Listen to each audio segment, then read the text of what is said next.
Hello, everybody. I'm calling the open session, reconvening into open session. And we have an interesting evening ahead of us with a workshop. Can everybody hear me? Yeah, that's better. But actually, we're going to start tonight with something a little sad. We learned today that one of our recently retired employees passed away last night. Charlie Yule was an IT specialist at TAM for many, many years and was very well regarded. And last night he lost his battle with cancer. So in keeping with what we've done in the past, I'd like to just have a moment of silence. I'm going to watch my watch, just like 30 seconds for us to be quiet. And I think that's appropriate. So here we go.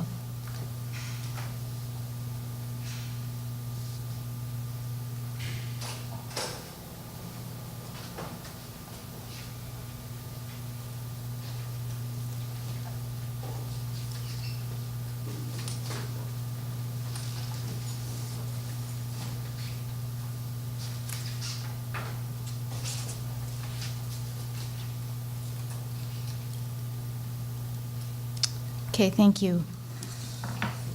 All right, on to announcing reportable action taken and closed. First, we unanimously approved the personnel summary, which is, there's a copy in the back, I believe. I didn't double check that, but Mary? Thank you, Mary. Secondly, we discussed a student expulsion case, and this is rather scripted, so I'd like to know if there is a motion from one of our trustees on this case. May I? Yes. I move that student number 1718-01 be expelled from the Tamalpais Union High School District for the following. Section 48900A, number 1, attempted to cause, or threatened to cause physical injury to another person. And pursuant to the terms and conditions of the rehabilitation program established by the board during closed session, the order of expulsion is suspended through January 10th, 2018, effective immediately.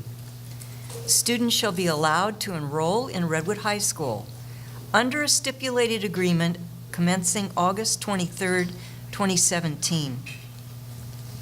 If the student should violate any of the terms and conditions of his rehabilitation plan, the order of the suspended expulsion will be revoked, and he will be expelled without a further hearing.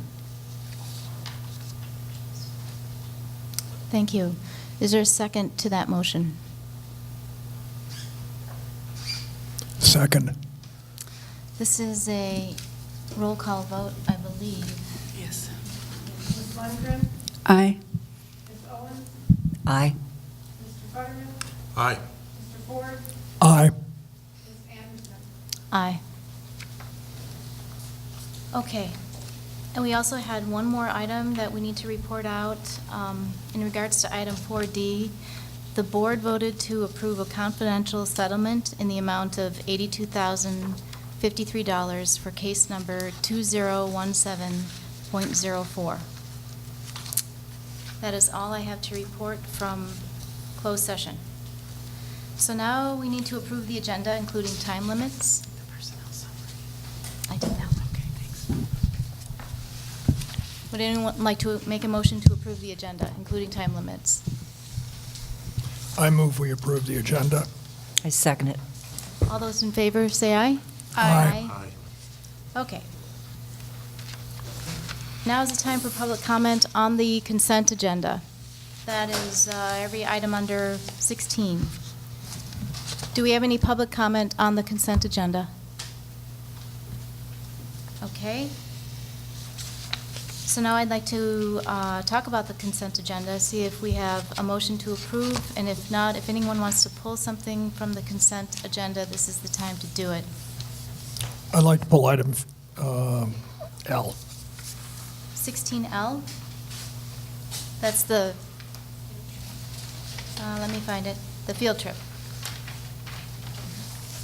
Okay, I heard 16L. And Barbara, I think you wanted to I pull did. item 16A? Correct. Okay. 16A and 16L. Anybody else have anything they want to pull off of consent? I don't know that I I do have a request, President Anderson. For 16A, if the board can consider that a little earlier, we have a staff member here, Wes here tonight, who is ready to answer questions, and so otherwise, it'll be later in the evening. So if it's possible, we would Before ask, the workshop? whenever we have staff available, that Yes. to look at that. That's very reasonable. Okay. All right. Hearing no other items to be pulled off of consent, I would entertain a motion to approve the consent agenda with items 16A and 16L pulled for trustee consideration. So moved. There's a second? did. Second. All those in favor, say aye. Aye. Aye. So the consent agenda has been approved with that vote. Now is the time for trustee reports. Does anyone have anything they'd like to share with the board? Yes, Barbara.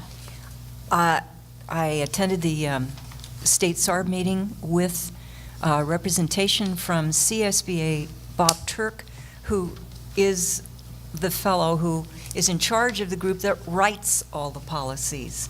And I was delighted that we now have a relationship with someone right there at CSBA to give us guidance very quickly, but he also gave guidance to the entire state regarding attendance policies. And I was very pleased that we're not waiting months and years, but this connection is operating on all our behalfs.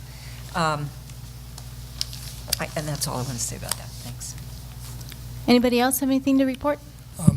I attended a retirement dinner for Bill Taylor, the 40-year coach of track and field and cross country for Drake High School, who is retired. Some very moving tributes to a truly remarkable person. Nate Severin from Drake was there also. Thank you for going. Any other reports? Oh, go ahead. Well, if you're going to say something about yesterday, No, you can go ahead and say Oh. something. Yes. so there were four of us, there were four of us at yesterday's sort of opening assembly, and I thought it was a great and enthusiastic and high-energy kickoff to the year with all staff present. Thank you to those who spoke. Lars, in your best cheerleading fashion. Corey, David, and Laura, and with the... And Tim. And Tim. I didn't just see Tim who's here, but I'll say thank Tim in absentia. One thing I noticed that wasn't actually mentioned orally is that we appear to have hired one of the new teachers. Well, I'm not going to say it. I was going to make a joke. I won't make it say it. I'll just say it was a great. Thank you. It was a great assembly, and I like the fact that we focused on equity as one of our LCAP goals and reinforcing the message. So, thank you for those of you who put in the hard work to make it a success. Thank you. I was just going to do some housekeeping stuff for my trustee report. We all got an email from CSBA to do our board self-evaluation. So we have until August 29th to do that, all 6 of us up here. I don't know if I got mine. That's a look. You should have got one too, Dr. Yoshihara. So you're part of the governance team. So that came in, and we also got an email from Mary about the Fiscal Advisory and LCAP Committee. They need 1 board member. So just indicate to Mary if you are interested in serving on that committee. They need to know who's coming from the board by September 8th. And if all else fails, I can do the dates, but I didn't want to Rob us of the opportunity. prohibit anyone else from throwing their name in the hat. Okay, done with trustee reports. On to my report, the board president's report. So I had fun looking at all the kids going back to school, traffic, everything is buzzing out there again, and it's very exciting. And it's also, there's a lot of anxiety. I don't have a kid in the TAM district anymore for the first time in many, many years. But I know it's very fresh in my mind that this is a tough time for a lot of kids. They don't know who their teachers are, and they don't have the right clothes. And so from a kid's standpoint, it can be a very anxious time, and I'm sure for the teachers too, it's a time that's full of emotions of all kinds. So just wanted to recognize that the emotions are probably running high out there for the next couple weeks. And I also wanted to say that I'm really pleased that our facilities work is, we are ready for our students to start school tomorrow. And I think that is a huge accomplishment because we asked our facilities people to do a lot over the summer, and tech people. So wanted to make sure that we gave them a shout out. And also wanted to mention that we, the board, know that we have a lot to do too. That is why we are having a workshop tonight. It's a little different. That's why the room is set up the way it is. We will be looking for information and input as we consider the challenges inherent in a district with increasing enrollment and finite resources. And we will be looking to our mission statement, LCAP goals, district goals, board policies, and administrative regulations to be our guide as we navigate the path forward. So I'm very proud to be a part of the team that's up here and the broader team that is out there coming to work tomorrow. I think that we've got a lot to be proud of in this district, and I think that we should take some time to pat ourselves on the back for a job that is well done most of the time. We all have little bumps here and there, but I think we are doing a good job. So thank you, colleagues up here and beyond. Feel lucky to be here. Okay, we are now ready for the superintendent's report. Thank you, members of the board. So as you know, as we embark on this new school year with students coming onto our campuses in just literally a few hours, I guess, we'll begin focused, as you heard, on our work on equity and race. I deeply appreciate our board and union presidents echoing similar messages at the All-Staff Day that outlines our focus in the year ahead. In reaching out to our county superintendent, Miss Mary Jane Burke, she shared some additional resources for us to consider. There is a countywide equity subcommittee that is meeting this Friday, headed by our very own Dr. Topier, and well represented by TAM district employees. Also starting on September 23rd, Beyond Differences is hosting a series of community conversations and educational presentations in conjunction with United Marin Rising. There's a lot of other groups as well, but that's the main one. The first workshop is on the 23rd and will be and this is the title, Race Matters. And there's the second annual Marin Equity Summit will be on November 9th. So just some of the upcoming events around race and equity. Last week, I had the opportunity to see many of our district teachers and administrators present professional development topics to their peers. Topics range from formative assessments to Google Apps for education to differentiated instruction, inclusive classrooms, mindfulness, building trust, and creativity in the classroom. We have such a great resource in our staff, and I hope more can take advantage of these opportunities in the future. Lastly, on August 14th, the district welcomed about 27 new teachers into our district. It was great to see President Anderson and Member Owens there on that Monday to support all the new talent coming to our district. While we knew the day was jam-packed for the teachers, I do sense they felt welcomed and were learning what a special place TAM district is.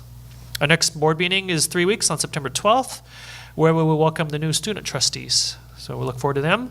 Wish everyone a wonderful start to the school year and a safe conclusion of summer during the upcoming Labor Day weekend. Thank you. Thank you. Question? Yep. Yes. The material that you provided about the Beyond Difference, those Yes. meeting dates, can those appear somewhere? Like, is there any chance we can get them on a website or? Yes, TAM work with district Dr. website? Topia on getting those up. Can we? Yeah. Great. Absolutely. Thank you. Communications? Yes. Communications, you should have an email from Miss, and Apologize if I mispronounce these. Ms. Hyder, community member dated August 9th regarding Drake High School. Email from Ms. Kennel, community member dated August 2nd regarding aligning taxpayer and TAM district interest for the facilities master plan. Email from Ms. Louder, teacher, dated August 9th regarding integrated learning specialist program. Email from Ms. Daly, community member dated August 10th regarding pesticide use at TAM Union High School District. Email from Ms. Emerson, community member dated August 11th regarding rat poison use at TAM High School. Email from Ms. Figueroa, community member dated August 15th regarding rodenticide use at TAM High School. And then a PowerPoint presentation as handed out by Whitehurst Mosher at the July 18th board meeting. Thank you. You're welcome. Are there any questions on the board communications from the board? Okay, so now's the time for public comment for items not on the agenda. I see one item so far. If you would like to make public comment, we do ask that you fill this little yellow card out so we can get back to you, but it's not mandatory. And I also need to read this little paragraph about public comment. So here we go. The board recognizes the value of public comment on educational issues and provides this time for members of the audience to address the board on any school-related matter not on the agenda. The board can take no action at this time. Each speaker is requested to identify themselves prior to addressing the board and will be heard for up to 3 minutes. The presiding officer of the board shall determine, based on the time constraints of the board, whether some time less than 3 minutes shall be allocated to individual speakers. So at this time, I think 3 minutes is good. If there's anyone who would like to approach the podium and address the board, you will have 3 minutes. And we have Mr. Christensen here as our timekeeper to help you manage your time. Would anyone like to speak to the board? I see Ava? Yeah.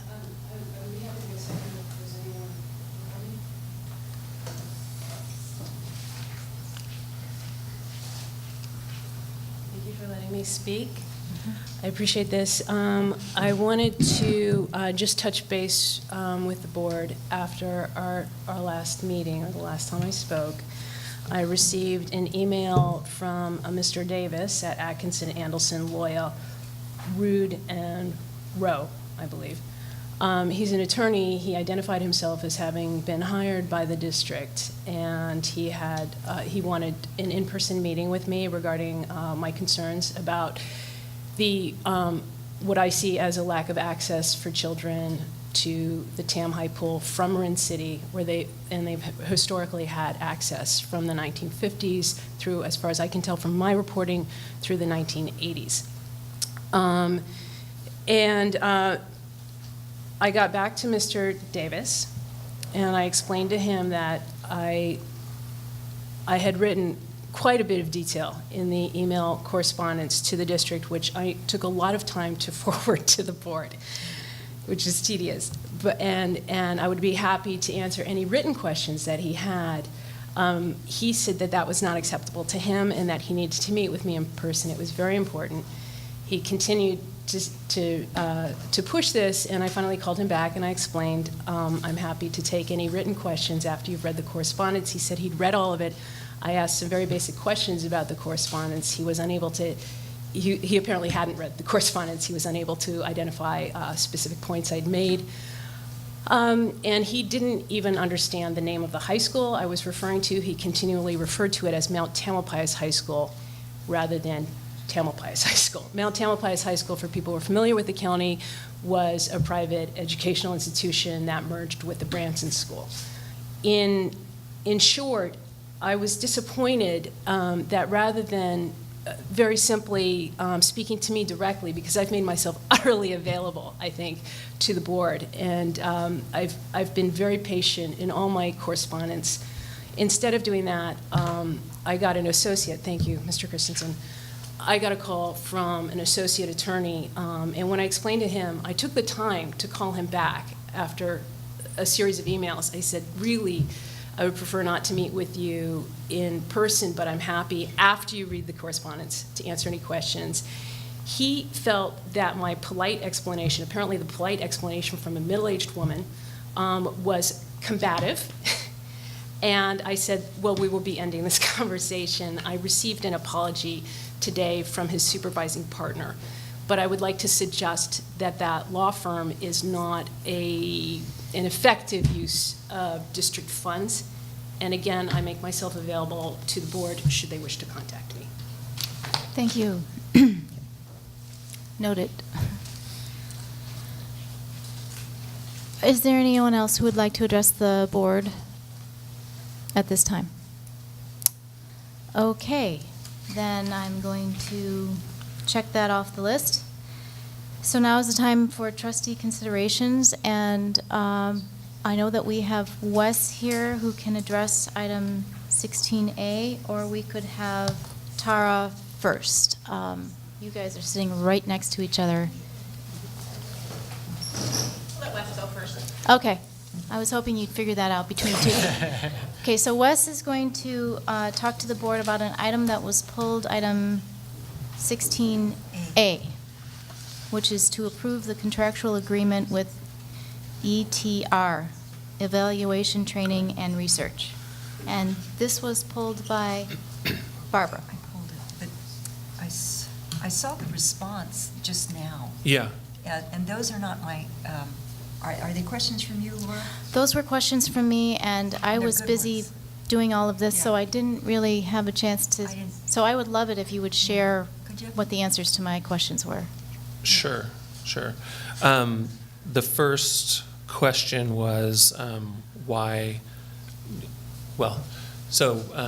ETR is helping with the evaluation, twofold, helping with the evaluation of the Wellness Center and the Wellness Program and programming.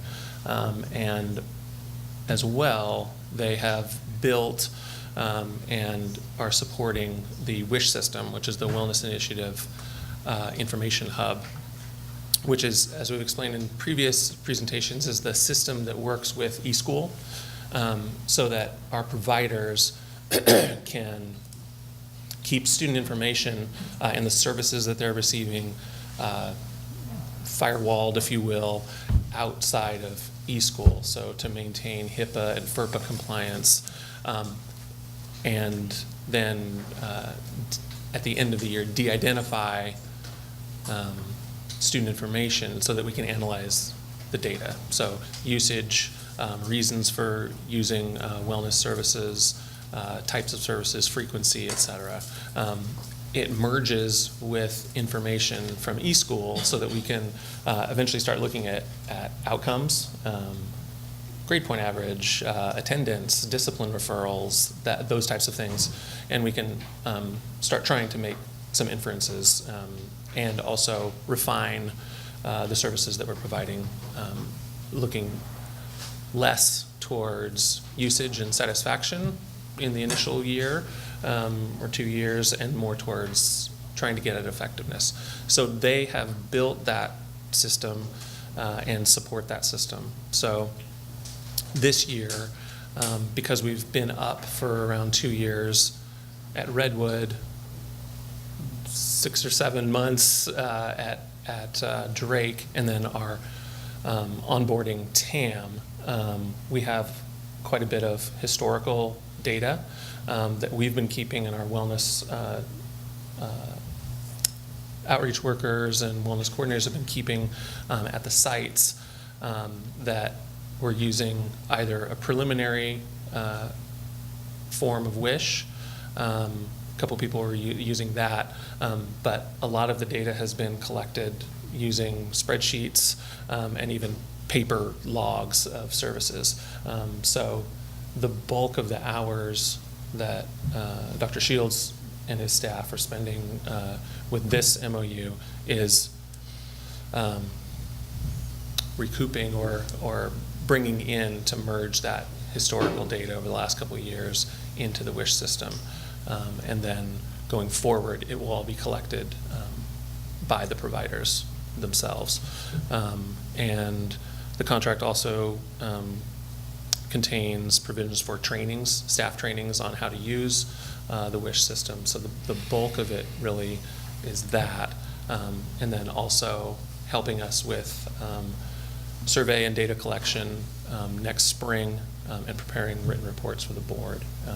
And the work that was done with satisfaction surveys, group focus groups, and usage data will be available to the board in a couple of meetings. So I have a lot of the preliminary stuff, and we're packaging it and stuff to report out. So that's the bulk of it.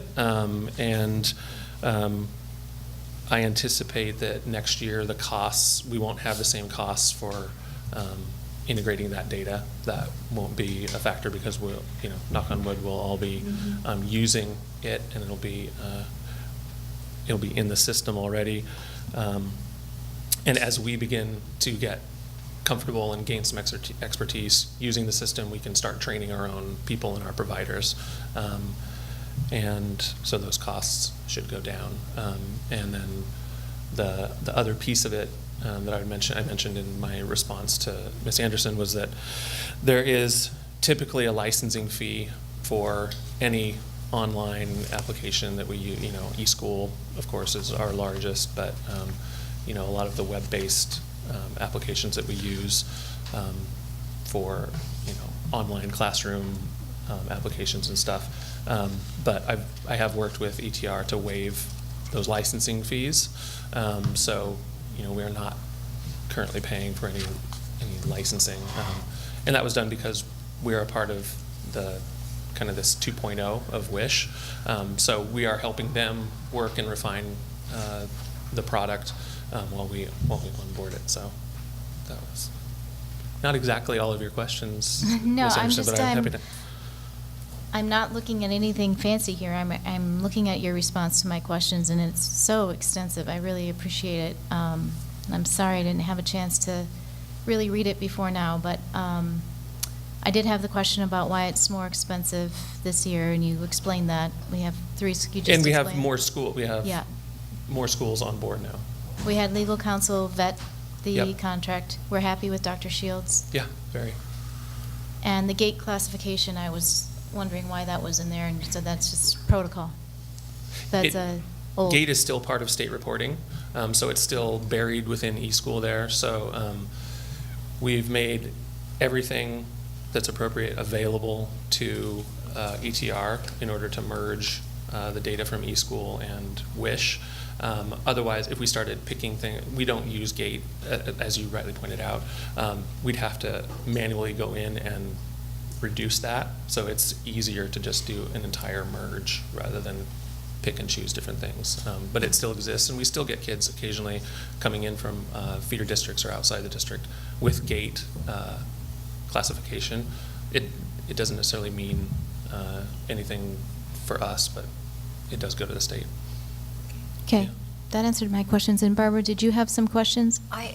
One more question. I Yeah. appreciate your letting us know when the reports are coming, because I was very interested in that. And secondly, will all our service providers that we contract out currently separately be feeding their data into this system? Yes. Great. Yeah. Thank you. Yeah. It's very easy to use, but we just need to get people on board, and it is customized for us in our district. So the example I gave in my answer to Ms. Anderson is Palo Alto is also using this system, but they, of course, being on the peninsula, have a different list of community providers. So that menu changes, and we've also customized some things that, for our context, is more useful. So. Oh, I have one more question. Yeah. All this information is provided to all the parent advisory groups? They all know that this is... Yeah. So will this information, other than this venue particularly, is there some mechanism that does communicate this kind of information to parents and the public? Or is there just like a newsletter or something like that? Well, that's a good question. That the various wellness nights, evenings, programs that we put on in conjunction for parents and community, in conjunction with our foundations and PTSAs, we plan on presenting a lot of the data relevant to the topic being presented, if that makes sense. So if we're presenting on marijuana use.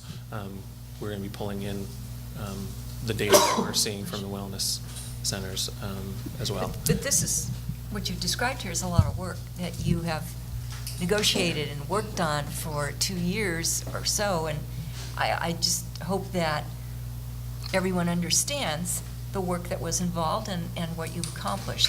Yeah, I appreciate that. Yeah. And that part of it is getting the word out. And I was happy with the data that we received in the early summer from the focus groups and the surveys, the staff surveys and the student surveys. And it indicates lots of things that we think we're doing well, and things that the students especially think that we need to improve on. So that's, which is the point of the evaluation. It's not just good news necessarily. Great. So I have a question. Sure. So was the sum that we're being asked to approve, whatever the number was? Yeah. 23,000, whatever the number was. Was this part of the budget that we approved for the Yes. Wellness Center Yeah. previously? Yeah, part of my student services budget, wellness in Okay. particular. All right. Any other questions? If not, then I would entertain a motion to approve the contractual agreement with evaluation, training, and research. I believe the total is $26,988. So moved. Second it. All those in favor, say aye. Aye. There you go, we've got a contract. Okay.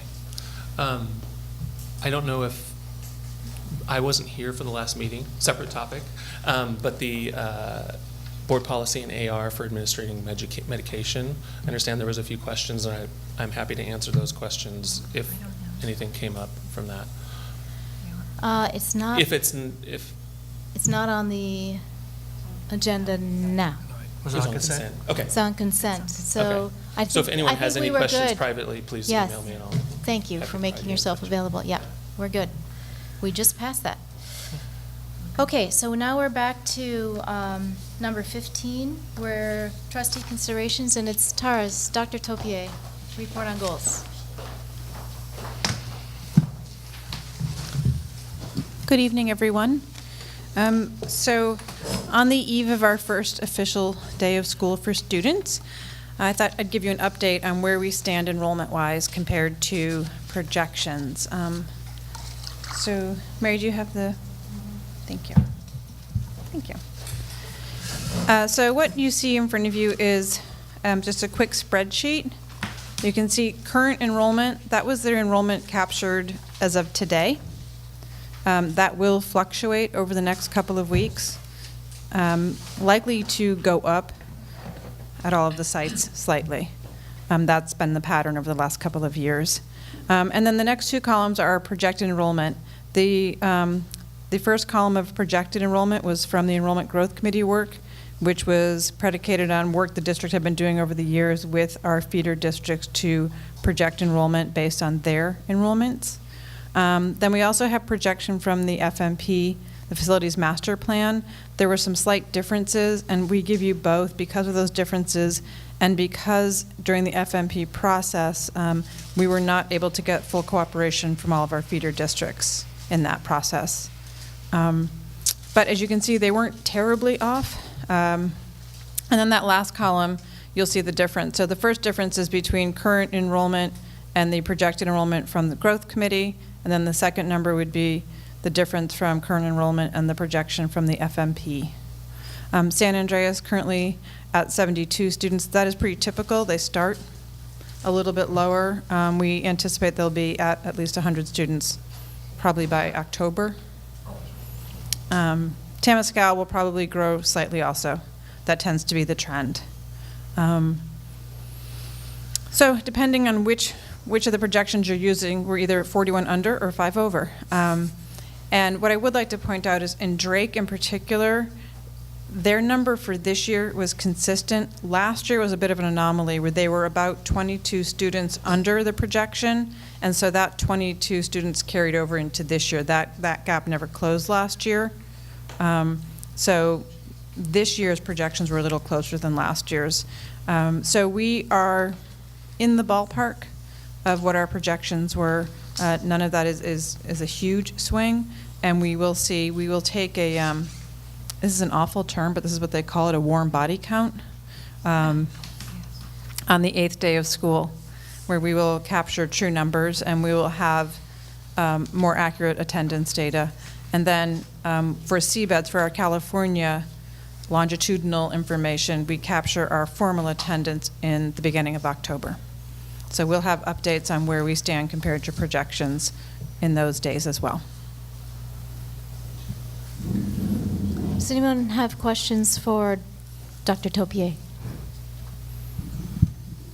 Or comments? I don't have a question, but a comment that was one thing that I thought was interesting when the consultant provided their, I think it was in February, presentation on the demographic study and explained all the additional metrics that they were looking at in addition to what school districts do. So it's Yeah. interesting to see their number hit the mark a little bit closer, A little although bit both closer. are pretty darn good considering the total number we're looking at. So it's Yeah. it'll be interesting. I'm glad we did that. Yeah, thank you. Yeah, they were really close. And we, historically, we usually fall somewhere within about 20 students of Right. projection. That's pretty good. Thank you. Yeah. I really appreciate this information Sure. because so much of what we're doing now is driven by enrollment, and we see different numbers, I think, every time. Yeah. The budget, the facilities master plan, I was looking as far back when I first got on the board, the projections, and they really fluctuate, but still fall, less than 1% Yeah. variation. Pretty good. Just Yeah. pretty darn good. So, And just to give you just a preview of this, so I've been checking on the numbers over the last couple of weeks, and about a week ago, Redwood was sitting at 1850. Yesterday, they were at 1892. So it's changing that, and it'll stabilize after the first week of school, but it does shift. any other questions? Okay. Are there any questions from the public on this, or public comment? No? Okay. This is just information, so Thanks. thank you. Yeah, I would like to close with one thing. As you know, we welcomed, as Dr. Yoshihara told you, 27 new teachers, and this was one of the best quotes I think I've ever heard from a teacher who's new to our district. And she said, "I have not in the past ever been made to feel so important in my job in my life." Good. I thought that was nice. That's great. Love that. Thank you. Thank you. Okay, now we are on to the workshop part of our meeting. You will by now have noticed that we are sitting in an unusual formation. In the past, I should tell you, when I first came on the board, we had dedicated workshop times where we didn't have a regular meeting, no public comment. We didn't do all the stuff that we've done leading up to this meeting. But this board felt that it was, we have too much business to do to hold things off for another 2 to 3 weeks between meetings. So we have been trying this format where we have a regular meeting, take care of some business, the consent agenda, all that.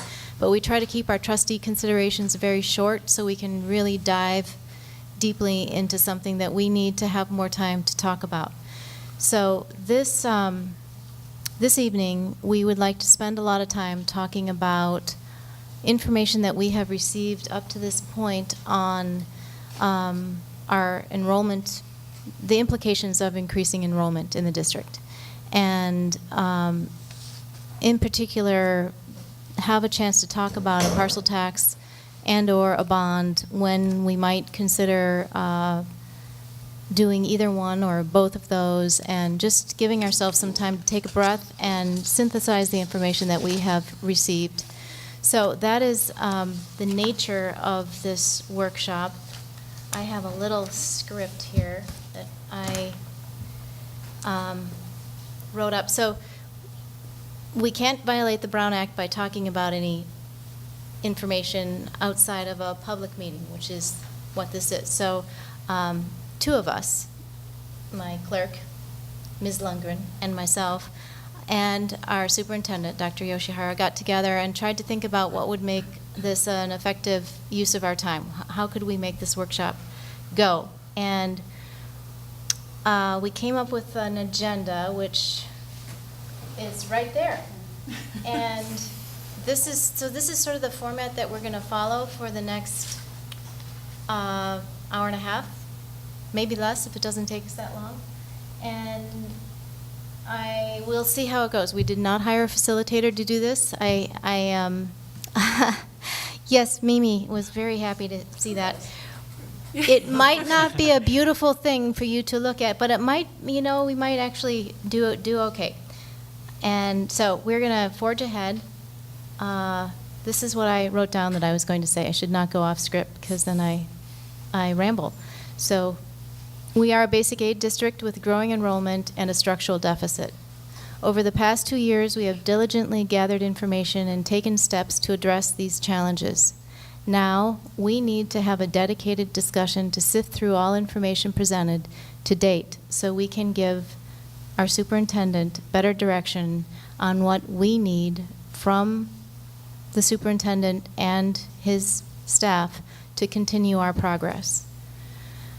So the format is that we will be, really, this is the time for the board to do our business in public. It's awkward because you're sitting there, but there will be time for public comment. We have to allow that, and we will do that before we dive into the workshops, but we will not be answering questions or having time for public comment after that initial public comment. So if you have questions or something you want us to hear before, please do that at the very beginning. We will use the timelines and easels that Leslie and I came in here and worked on to help us organize our thoughts, and we will be enlisting the help of 2 of our staff members who I hope won't be caught off guard by this to maybe help us jot down some information. That will be Mr. Christensen and Dr. Topier. Hope you don't regret that decision. Okay. And then, yeah, and you two, please jump in if you think there's a more efficient way for us to record our ideas. You have more experience at this than we do. And then after public comment, if you follow the agenda, Dr. Yoshihara will review what we've done today at our historical background. Leslie will describe the timeline that she wrote up there. And I will get us going on some assumptions that we've started writing down on the bottom of that timeline, I think.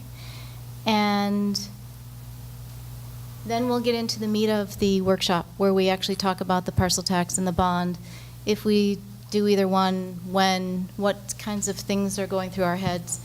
And finally, we will give our superintendent some direction about what we need from him and his staff. This is discussion only. No action is taken tonight. This is just a workshop. And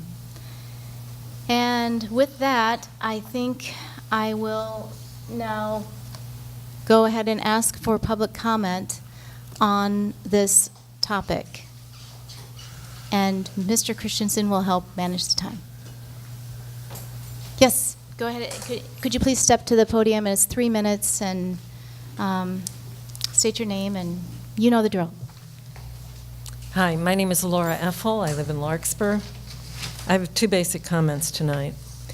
First, I think it is completely inappropriate to spend money you don't have on constructing new classrooms to meet a temporary increase in enrollment, which will peak about the time construction would start. You know how to rent temporary buildings. You're doing that in some cases already.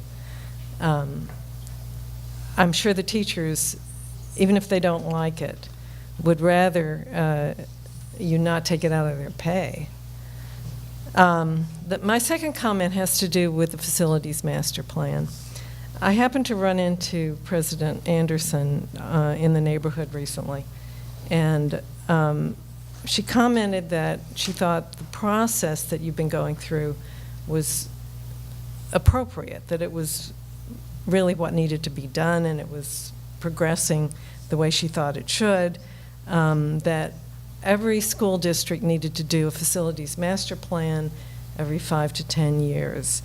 But that didn't sit right with me, and it came to my attention that the California School Board Association issues policies and guidelines for any number of things that school boards might do. And they have a 4-page guideline on facilities master planning, which sets out the best practices for doing a facilities master plan.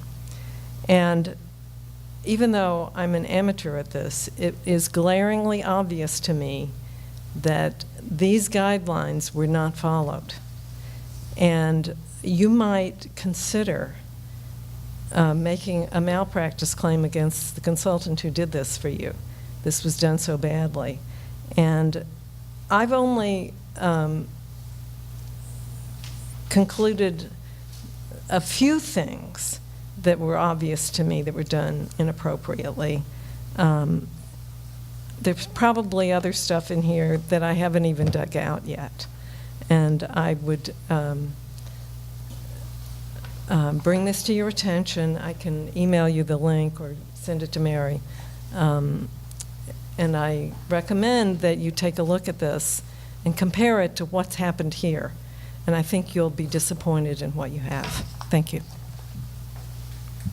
Thank you. Is there anyone else that would like to address the board at this time? Hi there, Danielle Stouty with the City of Mill Valley. I just wanted to thank the board for its time and coordination, and hope that we can continue working together on coordination efforts. And if there is an advisory board, the city as well as the county would like to participate somehow in being part of the process to make sure that we are all working together. And I look forward to hearing more tonight about priorities. One priority, I think, for the community in general in Mill Valley, including the county, is traffic and looking at access issues and safe passage to schools, whether it's by car, bike, or foot. Thank you. Thank you. Anyone else?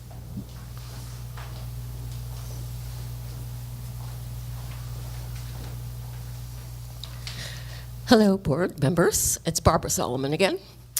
I want to second what Laura said about the expected temporary surge in enrollment that your consultants have projected. The surge peaks in 2021 and 22, and then it recedes. So the district could go out for a new bond, and if it passes, could raise and spend hundreds of millions of dollars and disrupt campuses and classrooms for years, and finish the construction after the surge has peaked. Or the district could spend less than $3 million and hire lease portables for the enrollment. My kids spent years in portable classrooms. They got a fine education. It's a no-brainer to me. Go for the portables. Forget about the bond. I may sound like a broken record. As I said at the last meeting, the district only recently completed a major renovation of all 5 campuses. The district must keep its promises to voters made in the 2001 and 2006 bond campaigns. We finished the job in 2006. The existing bonds will not be paid off until 2036. A new bond is unwarranted and ill-advised. Thank you. Thank you.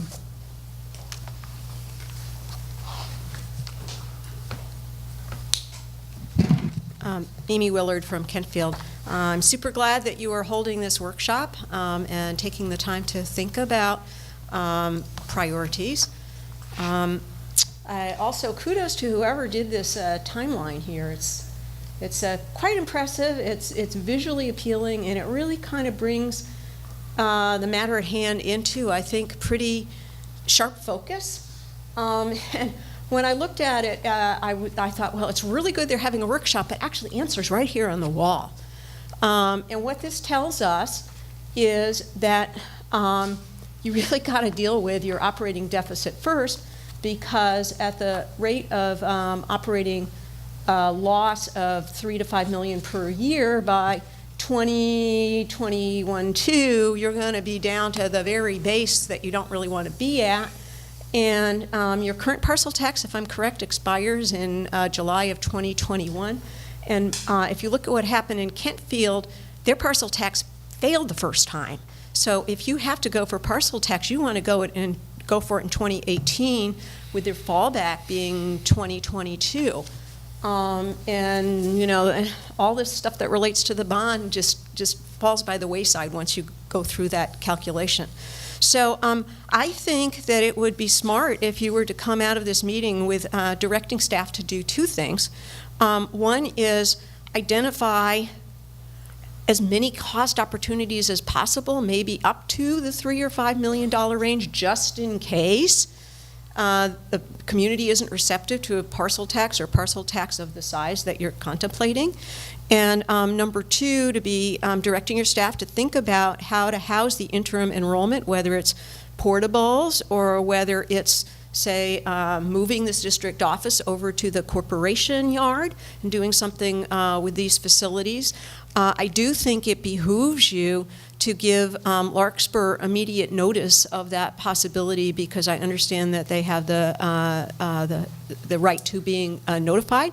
And you might explore, as we talked with Dr. Yoshihara and Daniel Menyon about, might explore whether Larkspur's occupancy of the district, of the corporation yard, could be moved over to Marin Municipal Water District, which is right around the corner, corporation yard.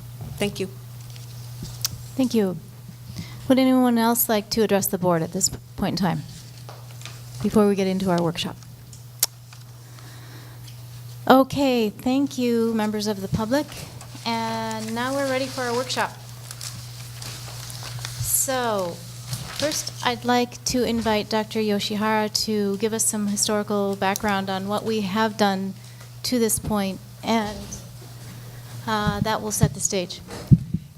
And before you start, Dr. Yoshihara, I think we were also going to ask either Dr. Topier or Lars Christensen, who's not available at the moment,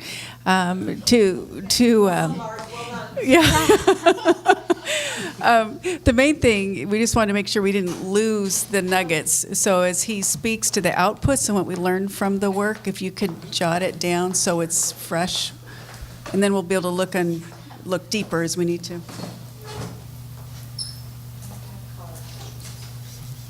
Do we have other colors? Color options. Oh, okay. you found it. Okay. There's plenty of colors, yes, in the basket. There you go. Thank you. Thank you, Leslie. We'll give her a moment to get that. So yes, I do want to provide a little bit of background in terms of what brought us here today. So allow me to spend a few minutes to share that with you.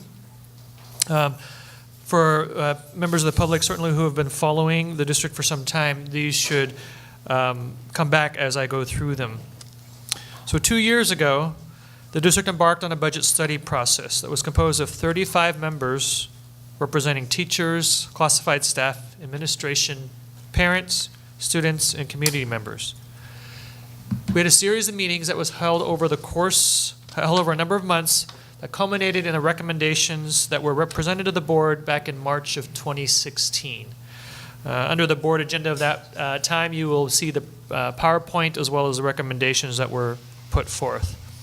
I'm not going to go through all of them, but out of those recommendations came a teacher leader subcommittee, which we're in the process of having, to look at the program and determine if less expensive alternatives exist. That was the wording as per the Budget Study Committee's work. This group also considered revenue sources to the general fund, such as a bond and/or parcel tax at that time. The district also embarked on a special education study, and as the board is well aware, this was conducted by the ABLE group. They also made a series of recommendations, some of which we are still reviewing, but one of which we did act upon, and the board took action not too long ago. I called it program take back. I know it's not technically that, but what it resulted in was the approval of the CEC program that is now housed at the Tamalpais facility, school site.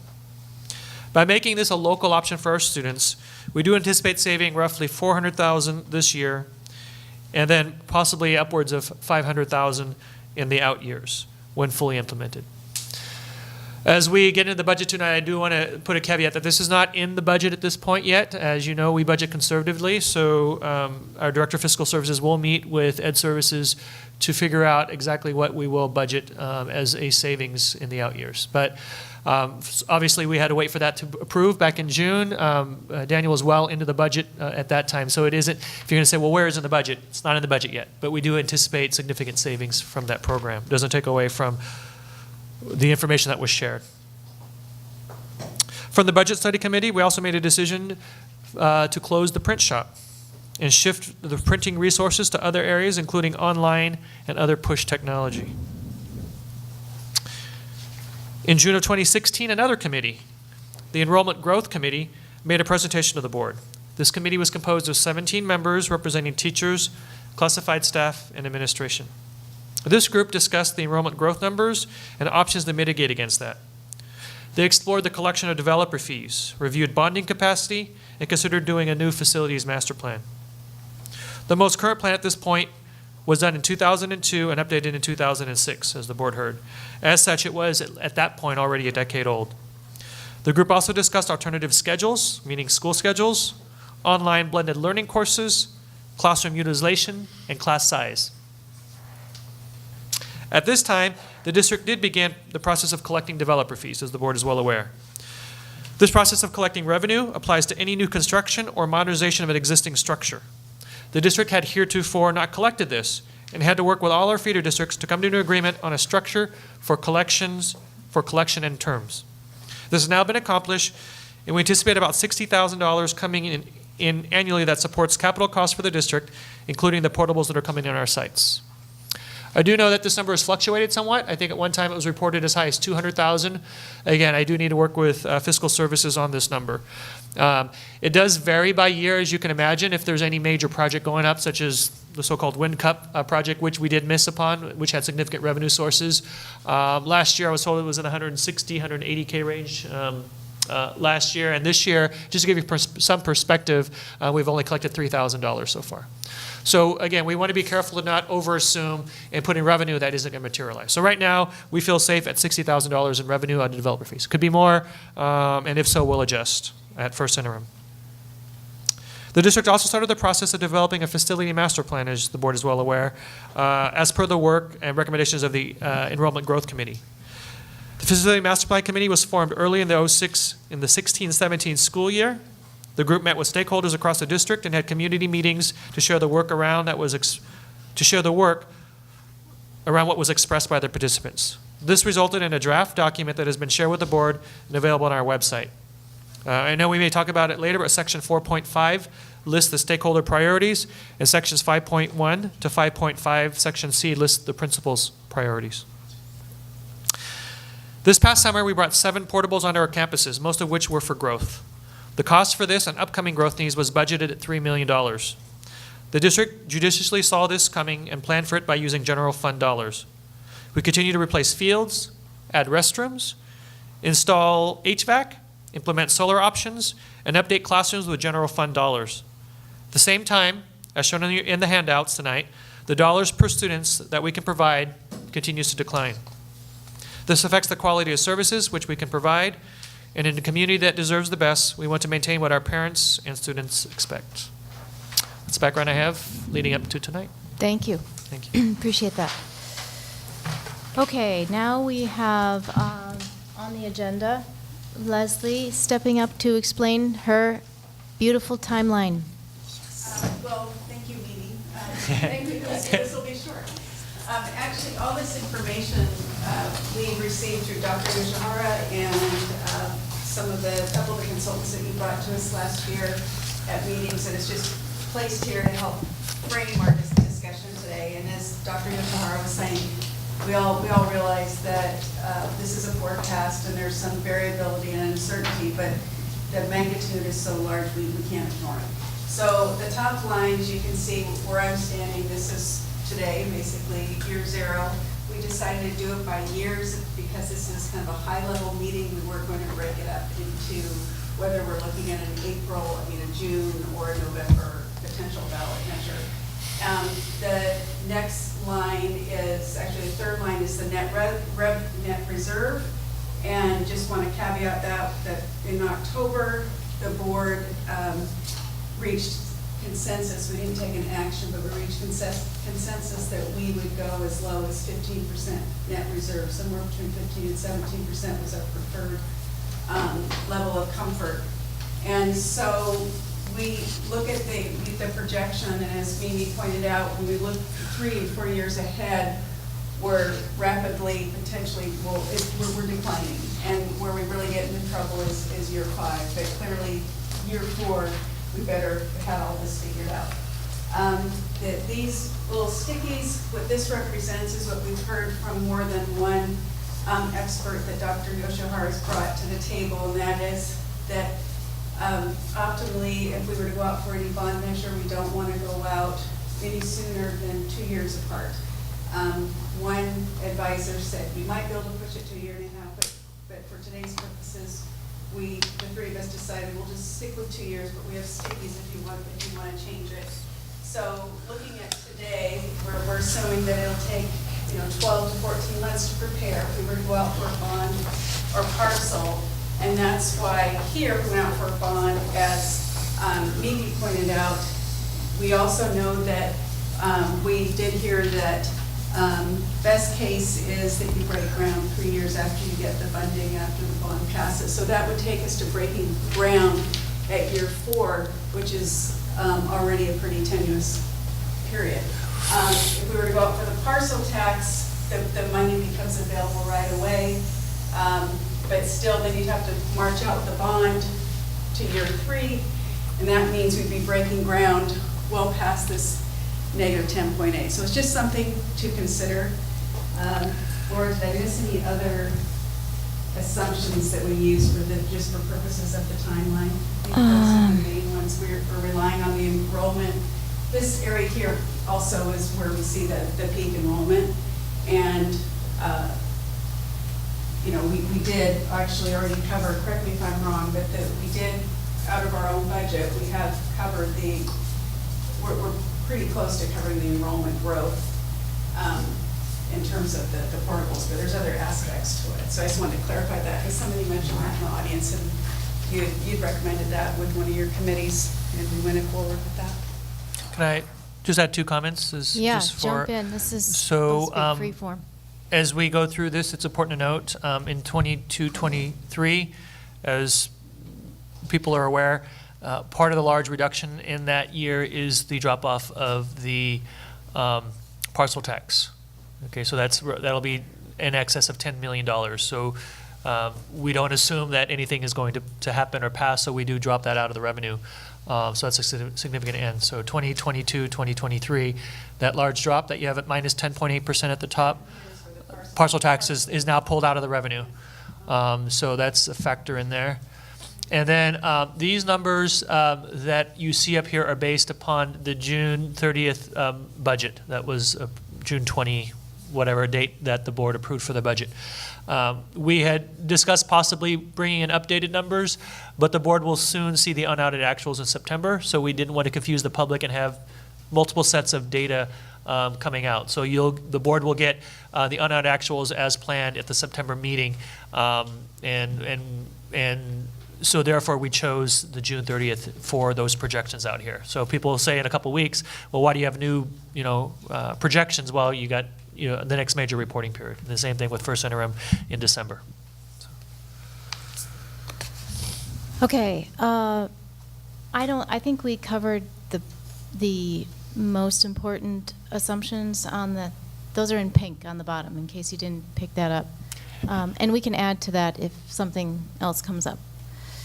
But now I think is when we talk about, we just need to talk about what as Chuck said the last meeting, there are lots of horses out there in front of the cart, and I think we need to try to corral them a little bit. So I just wanted to hear your thoughts. This is supposed to be very informal about the parcel tax and the bond. Whether you think we should go out for one or the other. Looking at this timeline, it's pretty bleak. Laura, do you want me to put these up? Yeah, we could put those up. Put them right here, maybe? Just these, the priorities. Yeah, so Leslie just put up the facilities master plan priorities, which are on page 80 of the facilities master plan. We asked them to come back in June. In April, we asked them to come back, and they did in June, and gave us some priorities for facilities based on the input that they received. And they broke them down into those 5 categories: housing growth, maintenance and repair, safety, code and regulatory information, program enhancements, and other. And then we also looked in the facilities master plan on page 74. There are site subcommittee priorities, and they are listed there: Tam, Drake, Redwood, San Andreas, Temescal, Carlisle District Office, and then finally the Corporation Yard. And each of those sites had 3 top priorities. And I truncated them a little bit there, but that's what they identified in the facilities master plan.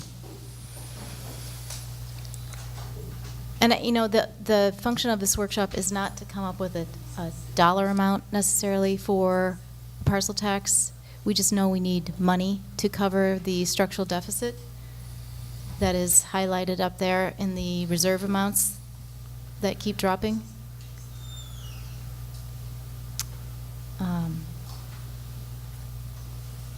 I think it looks apparent that we need a parcel tax first for our structural deficit.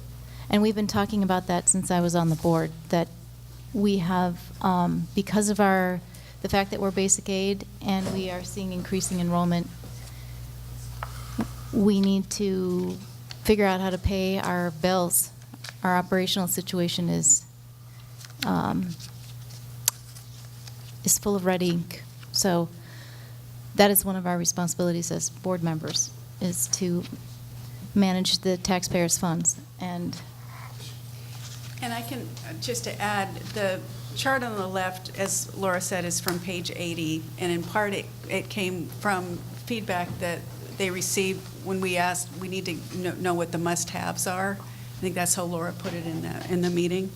And so they did provide an estimate for these things, but for instance, the house growth they had said is 2/3 of that is for Tam High with science labs. And so that's something, maybe I have a question we might want to ask more detail about. That house growth, have we really actually taken care of the needs in terms of housing the students, and how much of that is really for science labs, and do we really need that? And then the maintenance repair, at previous meetings, I've heard other board members say, well, gee, you know, some of the maintenance repairs that the FMP pointed out, can that be in our deferred maintenance budget? And how many of those items are something we really need to deal with right away, or can we put it off? The safety and code and regulatory areas were things that I know Michael and I were kind of tuned in on with the first presentation, and so what we thought tonight, because we know that when we did hear from the consultant about a month ago, is that if we were to choose to go out for a bond first and they were going to help us figure this out, we would have within 2 months to come up with a list of projects. Well, we know that we can't do that right now, but we can talk conceptually about what types of projects we still want to look at, but again, not avoiding or ignoring the fact that the parcel tax looks pretty darn looming up there, and are there other ways we can fund it? So I think we're hoping to get, maybe we could all talk about what areas we don't want to ignore, even though we see this parcel tax flashing red light in front of us. I just put this parking lot up here too. If there are questions that we have, that we need more information, that's where the parking lot is, over there. And that would be where it would be helpful to have our two. We're on it. Okay, you're on. Okay, parking lot. So I have a question about the parking lot, since that's what you asked for. Literally. Yeah, so what I recall during the presentation, during one of the presentations with respect to the facilities master plan, the presenter referred to a metric that is used to determine what an appropriate number of parking spots are for a high school campus, and that the issue was particularly acute at TAM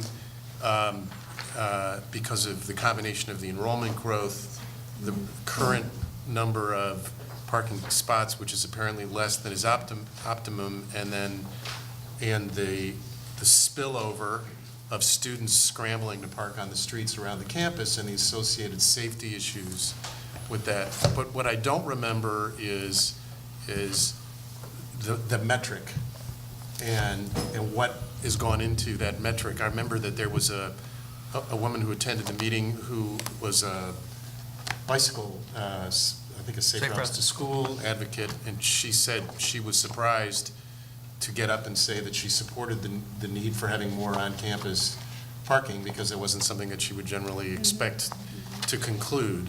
But what I don't recall sort of is all the sort of the analysis that went into that.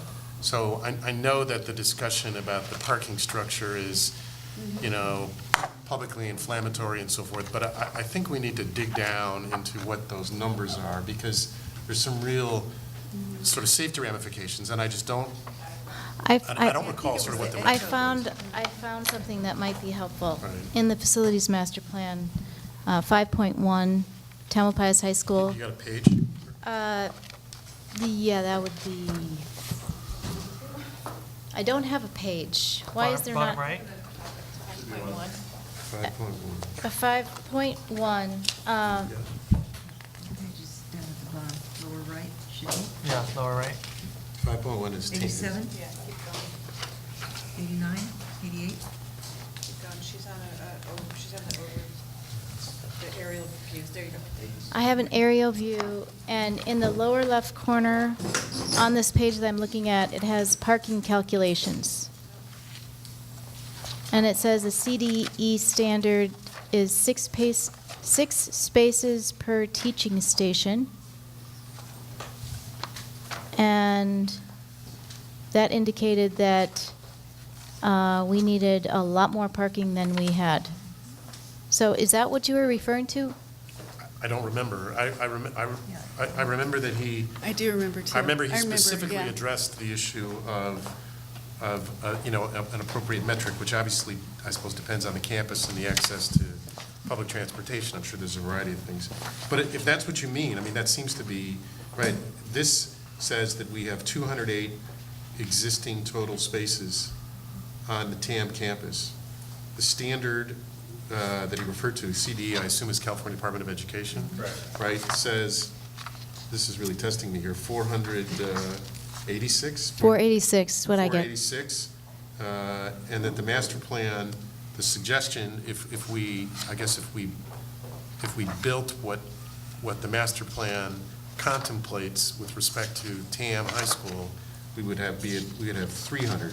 So we'd have roughly 100 more parking spots, but still be roughly 180 parking spots less than what the recommended Yes. standard was. I don't have any way to judge whether the recommended, you know, sort of the value of that recommended standard, but. Yeah, so. Here. It says Yeah, she can show. I'll read it to you. Oh. So it says the existing total parking spaces at TAM is 208. The CDE standard would call for 486. And the master plan, if the portion of the master plan were built related to parking at TAM, we would have 300 spaces. So, I mean, in my mind, this suggests a pretty, I mean, this kind of cries out for more analysis, right? Working with the city of Mill Valley and all this other stuff. But I mean, it's really easy to kind of dismiss the parking issue by saying we don't need a parking lot. But I think that's very superficial and kind of picking the low fruit. But I think I think it's more than just parking. There's a specific safety issue in relationship with the neighbors. and, that goes into that. And I think, I would like, as we focus on these issues, to drill down into that a little bit more. And maybe Mill Valley has Some ideas for parking. They had a lot of ideas, and part of it too, I agree with you, I'd like to see that drilled down more and working with the county and the city, because the city is taking away a fair number of parking spaces and with one of their projects, and part of it, and I probably should be, I might get corrected. Yeah, you're shaking your head.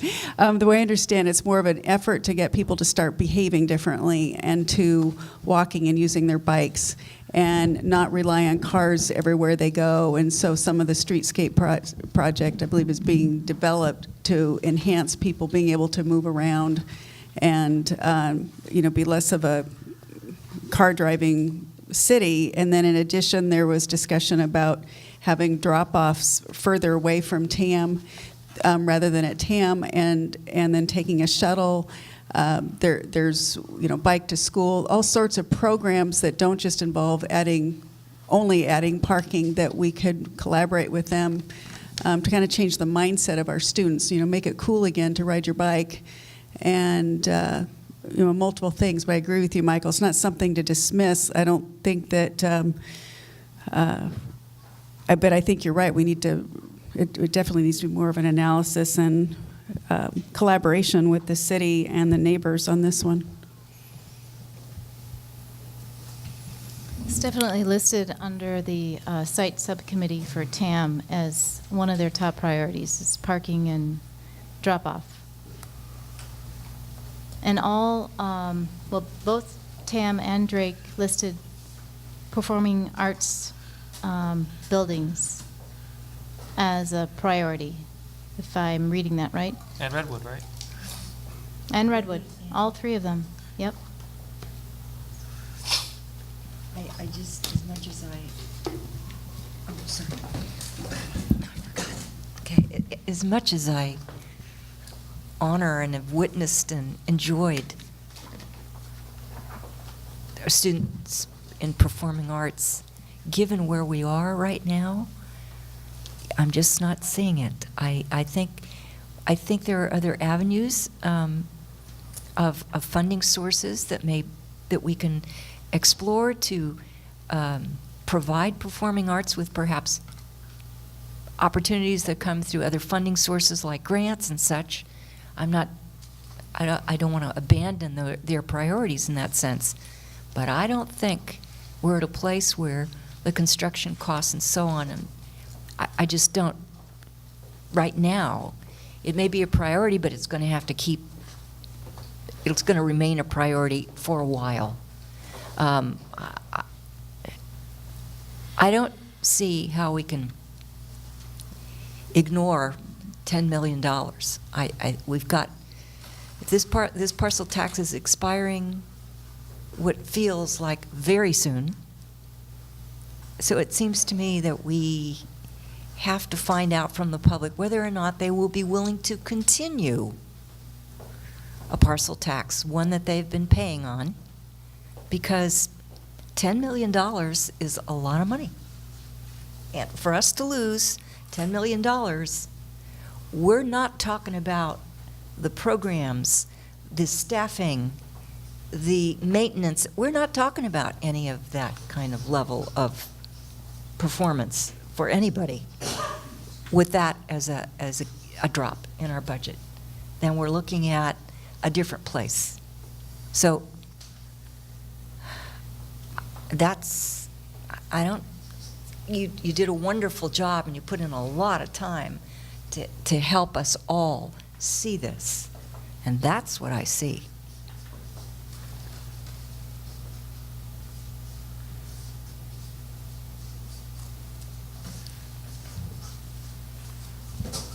So I have another, I don't disagree with what you said, but I feel like I want to take the opportunity where we're finally talking about some of the specific issues with facility master plan to get. Go for it. Because I think we're going to ask some, I'd like to, what I'd like is to get some questions on the table that staff can come back to and provide us with additional information, Good. which is one of the reasons why I was inspired by the parking lot to address the parking lot. So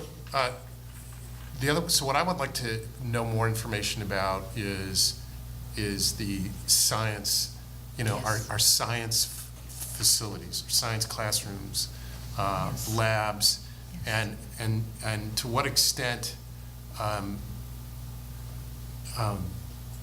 we got two factors that are operating, I think, right, with respect to, I'm sure there's more than two, I'll identify two, with respect to science instruction. So one is obviously the impact of enrollment growth. So to what extent do our current, because science classrooms are different from other classrooms, right? But they're larger, they've got facilities that need to be, they've got equipment, workbenches, et cetera, et cetera. So I'd really like to get a better handle on the extent to which, the impact of enrollment growth and what would be on science instruction and what would be required in order to sort of meet the increased demands arising out of enrollment growth.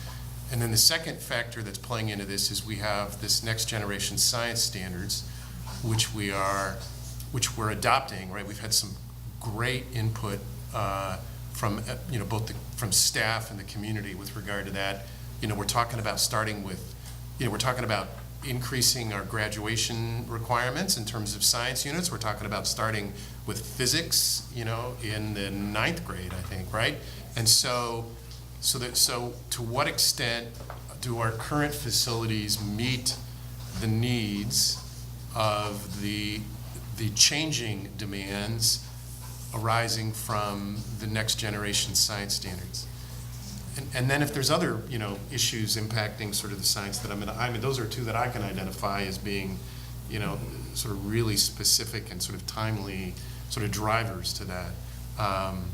But I'd like to hear from, the sites with respect to that, and then, maybe we can get some kind of ultimately we're going to want some kind of in addition to the analysis, we're going to want some kind of cost estimates. This is what, this is the kind of thing that we need, and maybe it can be teased out of this plan. It probably can be. We don't have to reinvent the wheel, but I'd really like some more information with respect to science in light of those two drivers.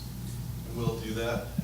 We're also in the interim housing phase 2, which will start very shortly for implementation next summer. There's also plans to add leased science laboratories on this campus in particular. Leased? What do you mean?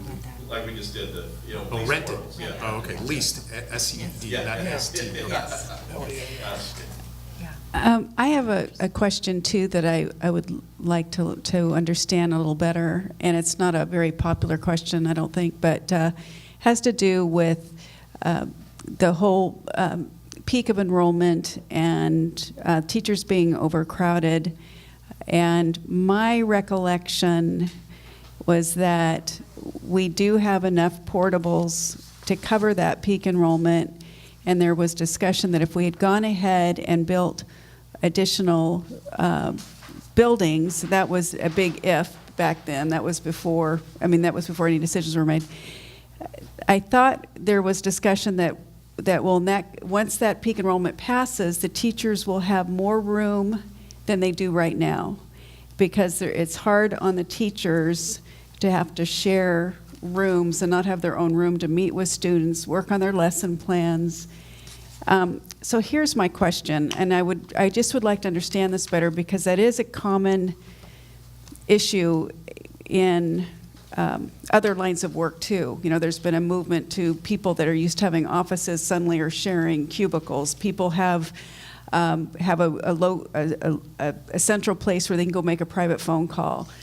People have had to adjust their work life around trying to have a smaller footprint where they do the work.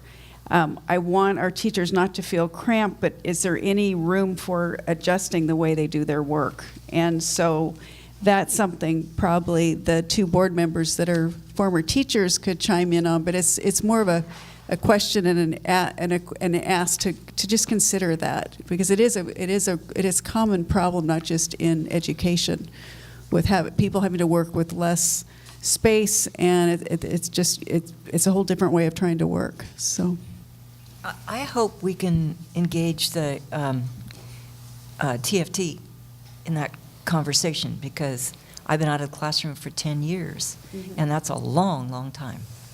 I think the people who are currently in those situations are going to provide us with the most substantive feedback and information about that, and may have, if asked, even some more creative solutions around Right, that. and that's what I was, Yeah. no, I was asking that, exactly, yeah, to go back to them. But I wondered if you two, in the meantime, had any ideas.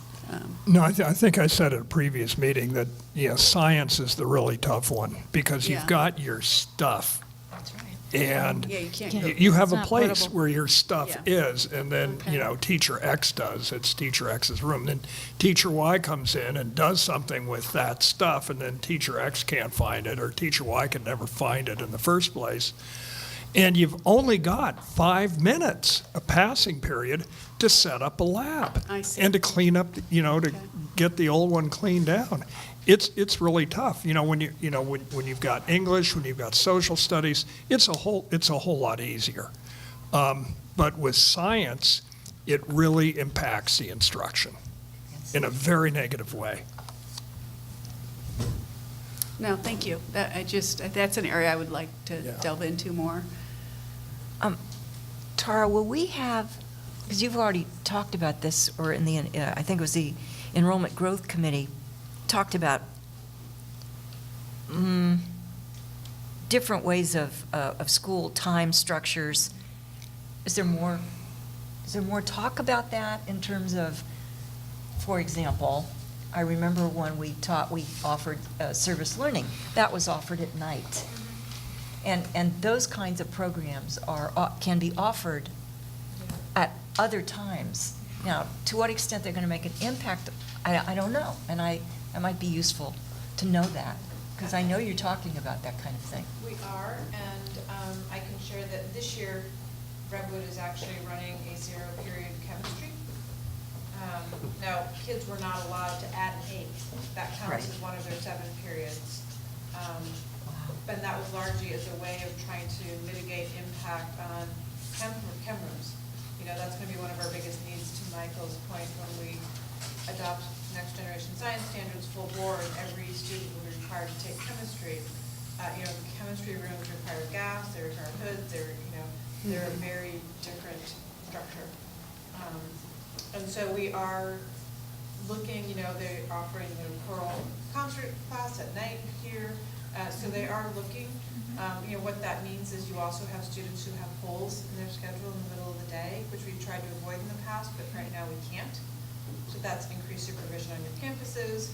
There's a little bit of give and take with all of those. And there's legislation that's being proposed that all schools will not start before 8:30. Okay, don't get me started. I'm not gonna, but I mean, I'm just honestly, saying. it's so great that people in Sacramento are going to have a one-size-fits-all for every school district in the state. I mean, I did get you started. Hey, you got them started. But- Can I also offer one more thing? Yes, just on please. enrollment growth? What we learned from the facilities master plan is they did a 10-year, and while we do have a bubble, in 10 years, we're going to land where we are right now. right. Right, Which is so too big for our that's, facilities. Right now, we have portables because we're too big for our facilities. So 10 years from now, we do go up, and we come back down, but we come back down to this. And then there's an indication that 2 years after that, it looks like it could start climbing again. So it's uncertain, they don't, but there's no real solid, they go 5 years out with any kind of confidence. And after that, there's not a lot of confidence, a lot could change. But right now, what we know is in 10 years, we are going to be less than we are in 21, 22, but we're not going to be less than we are right now. and this is something else, then a follow-on to that statement. It's a question for staff to please clarify. If I read the FMP correctly, the associated cost with the facilities was around $30 million. So if we were to say now, I mean, we're not going to do that, but if we were to say, well, at some point, if we do have to build something because we can't have portables for the rest of the century, yeah, it's just information to kind of put together, Associated costs for actually building classrooms to offset just the growth, knowing that we're going to be at the same enrollment number today. I'm not saying this right. It'll come back to where we are today, and today we're already bursting at the seams. So if we, and then that kind of takes away the idea that portables can be a long-term, because that's not long-term. So it would just be interesting, because if I read it right, it's around 30 million. Yeah, and that number will vary depending on how we choose to accommodate growth in a more portable. Right, and that's portable, but it could be a modular structure, or it could be sticks and bricks. Yeah, so it's just, and right now, we won't know that, but just a general, just to have in the back of our heads. And then the other half of that with what Michael was asking with the cost to deal with STEM and science labs. It just would be interesting. You already asked that, actually. Can I do a quick check, just to make sure we have the questions to date that we need to work on? Yep. So we need to take a look at the recommended Department of Education parking metric, and we believe it's 6 spaces per teaching station, or that's a fancy word for classroom. We'll investigate and involve the City of Mill Valley and the County of Marin, and once we get a better handle on those numbers. Performing arts was named as a priority by our 3 comprehensive school sites with regard to Before you move on, so we'd also, I mean, with respect to that issue, probably with respect to every one of them, we're looking for cost estimates and cost alternatives, right? So it's easy to identify with respect to the parking issue at TAM because we have a specific proposal. So, but ultimately, we may get to the point where we're going to say, we want to consider whether we're going to go out for a bond. How much should it be? What would we get for our money? Right. And so as you're going through this analysis, we need to be thinking at all times of what it would cost. Understanding, of course, that in 5 years or 2 years, costs can fluctuate. We get that, but we need a ballpark. And right now, and we will investigate much deeper into this, but we're being told anywhere from $7,000 to $8,000 per parking space is what cities and counties plan when they're accommodating parking. To me, it was eye-opening. Performing arts was identified as a priority at our 3 comprehensive sites. Primarily, we're talking about theaters and performance halls when they say performing arts. We'll take a look at the possible alternative funding sources for facilities or structures like that. Science, and in particular science labs, really 2 areas of impact. One is the immediate of enrollment growth. Do we have sufficient lab space for our enrollment bubble over the course of the next 4 years now, because we're in year 1, so to speak. And then the longer-term impact of next generation science standards, because the curriculum is being adjusted, and it does appear that there will be more lab requirement as part of the high school curriculum. So what impact will that have on facilities? The notion of shared workspace or smaller workspace, we are all portable, we all have laptops and stuff that we carry around. What can teachers adjust from the traditional having a classroom during a set conference period and so forth? Can we create common workspaces perhaps? And with some places where they still can speak to people in confidence as is necessary when you're a teacher. And so anyway, we'll take a look at that. We'll certainly involve our Teachers Association when we have those conversations. For Barbara's point, the impact that alternative scheduling can have on space, hopefully in a positive way. And then, per Leslie's last comment was, try and get a better handle on associated costs for accommodating our growth, classroom space, lab space, in both modular and sticks and bricks form. Yeah, with clarification, this is looking way ahead. This is something that wouldn't be a tomorrow. Just hearing Tara explain that in 10 years, or when the peak comes back down, we are where we are now. It'd be good information to have now to pass along and not lose the opportunity to get that. Yeah. So I'm going to maybe add something. Is it okay? Yeah, I'm. Oh, you go ahead. I'm parking. You go And ahead. maybe this information is something that we can have an answer to tonight. We set aside $3 million for interim housing, phase 1 and phase 2, and we just put in 7 portables this summer. We're scheduled to put some more in. I'm wondering how much of that $3 million is left, and how many portables, if you can remind me, we will have by the end of Phase 2 if we implement as discussed? We're looking at Tam High. As you know, we put in 2 portables this summer.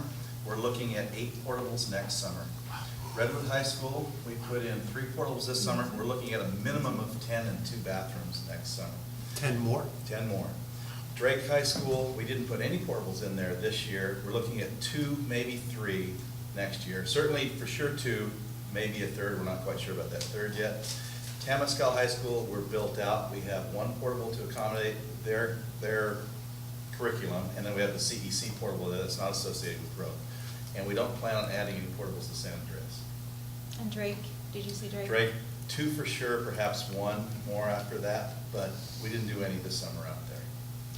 And that is based on the enrollment growth, the demographics that we receive from... Enrollment projections that we've worked on and have received corroborating evidence from cooperative strategies during the FMP process. And we're going to update, Daniel is working, and Daniel and I will work together, and he's working with the county and the feeder districts. This is something that we do every year to try to get really close. So every year we work with our feeders to get they give us our enrollment projections, and we look at we have a methodology review. As to cost, and I don't want to appear cavalier because that's not my intention, but we have not encumbered nearly enough. The site preparation costs in Phase 1, and remember, Phase 1, we picked easy sites, meaning they were relatively flat and so forth and easy to get to and work on. The site preparation costs were exorbitant. So Phase 2, there will be some additional challenges to site preparation. There's some other mitigating factors that I can talk about at a later date. But we will need, in the immediate, as we develop the budget, to encumber additional funds to have enough to complete Phase 2. So do you have an idea how much we have left, or is that too hard? Off the top of my head, Okay. I wouldn't want to guess at that. Daniel? Yeah, I'm working with the superintendent. We're going to track all of the, we're going to take the $3 million and we're going to track how much we spend. We're going to come up with a exact project that's going to apply to that $3 million. I started that this evening, but I couldn't finish it in time for this meeting. Yeah, I know you have been busy. So that sort of leads to I'm trying to stay at the 30,000 foot level, which is what we're supposed to do as trustees. It's hard in this workshop because we have so much detail. But I'm trying to think about what has been identified in the facilities master plan that we might be able to cover with our own budget, or what's in the deferred maintenance plan that might include some of those safety code regulatory items that were identified as a priority in the facilities master plan, or could we make a staff room at, I can't remember which site it was, but that was identified as a priority by at least a principal with probably a lot of other input. A staff room seems like it's attainable. If that would help people feel better about sharing workstations, maybe that's something that we could look into. So I'm just wondering what is already in our budget that addresses some of the items that came out of the facilities master plan. There might not be very much, but we might have taken into account some of these things. So, What I think would be most appropriate, if I may, would be for us to write that down as a question and give you a detailed report back rather than just trying to pull things out of the air at this point. sounds good. Go, yeah. So, with respect to focusing on, maybe taking off a little bit on what Leslie was saying, which is one of the potential avenues of construction here at Redwood, of course, is the building that we're currently sitting in, and reconfiguring this in connection with some kind of reconfiguration of the Carlisle building, which would potentially move the district offices and or allow for additional classroom space. And so what, I guess what I would, because that would not be new construction, I guess what I'd be curious about is to what extent using these two existing spaces and what would it cost to reconfigure them in a way that would address the enrollment growth and other issues that we've identified specifically at Redwood? And is it And is there a cost saving associated with that as compared to other alternatives, right? As compared to new construction or whatever else it might be? I know sometimes remodel's not necessarily less expensive, so I recognize that. But here we have two, right? We have some assets here that maybe need to be repurposed. And so I know it was part of the facilities master plan, that was a recommendation, but relative costs And the associated with it. courtyard, too. You know, and what kind of benefits do we get? Does it help to address it? Is it worth, for example, I'm still looking ahead and thinking, if we were going to do a $50 million bond or a $100 million bond or a $150 million bond or whatever the number was, kind of like what can we get for our money? And I'm trying to identify what are on the one hand, you're trying to focus on, okay, what are our needs, which is the most important thing. And then you're trying to focus on, what can we get for our money? How do we make those dollars that we ask the public to, provide to us in support of public education? How can we make them used most efficiently as possible? So, Gotcha. Yeah, I mean, recapturing this space certainly would be much more cost-effective than building something anew, next to it, without question. It's the other associated costs of where do you relocate district office personnel and so forth. Just to respond to, I'm just going to call her Mimi, not a public speaker. We do have a contract with the city of Larkspur that does allow for a 3-year notification. Were we to want to recapture that space, we would need to give them, as I say, a 3-year notice. That's in the contract. However, that is less than an ideal space for a district office. Far from ideal. Other than location, it's a nice central location. Yeah. But the facility itself would, I vaguely remember him explaining to us during the presentation that this building was not up to code to house students, but it was able to house administrators. I have this vague recollection. Is it the Carlisle? Okay, thank you, not this one. Okay, this one's I'm going okay. to double check now that you've said that. I know, but I do yeah, believe you're this probably is right. Field Act. Okay. This is Field Act compliant. Yeah, I mean, we have the cafeteria and it has to be. Yeah, Okay, we have students okay. here all the time. Yeah. I don't take it personally, the fact that we seem less concerned with the safety of our administrators. That's okay. That's okay. We're gonna work portable as a smaller footprint. We will. You got it? Okay. Here's okay, oddball, maybe I'm just tired, but I read somewhere, this has nothing to do with what we're just talking about specifically, but is there any indication that we need to redraw the district lines? Because one site is more able, as in, it looks like Drake, although they can't do anything down at the creek, I know they've got, but is there any, can we or should we be looking at redesigning our line? I wouldn't say you're tired. I think that's a very astute question, is that, it probably would behoove us to look at attendance areas and see if we can make those adjustments. That would help us in that regard. At the same time, we are an open enrollment district, so when a student comes to the TAM district as an incoming freshman, they do get to pick where they go to school. Now, once they pick a school, that's their school of residence, and then there's guidelines that they have to adhere to if they choose to transfer. But right now, we say to our communities, We have a limit on that, though. yeah, I mean, we can't say we're full, but That came up in the Enrollment Growth Committee, Yeah, the boundaries. I don't like touching third rails, and changing the boundaries of the school districts is something else I wouldn't want to do either. We talked, the Enrollment Growth Committee talked about selling 30 acres of land in West Marin, and how that was, we do have 30 acres of land in West Marin, but that's complicated. But I still think we should put that up there as we're considering ways to pull in revenue and cut costs, which we are constantly doing. We do have land in West Marin that's just sitting there. And David, is it true that we have another piece of ground out in the Bolinas area?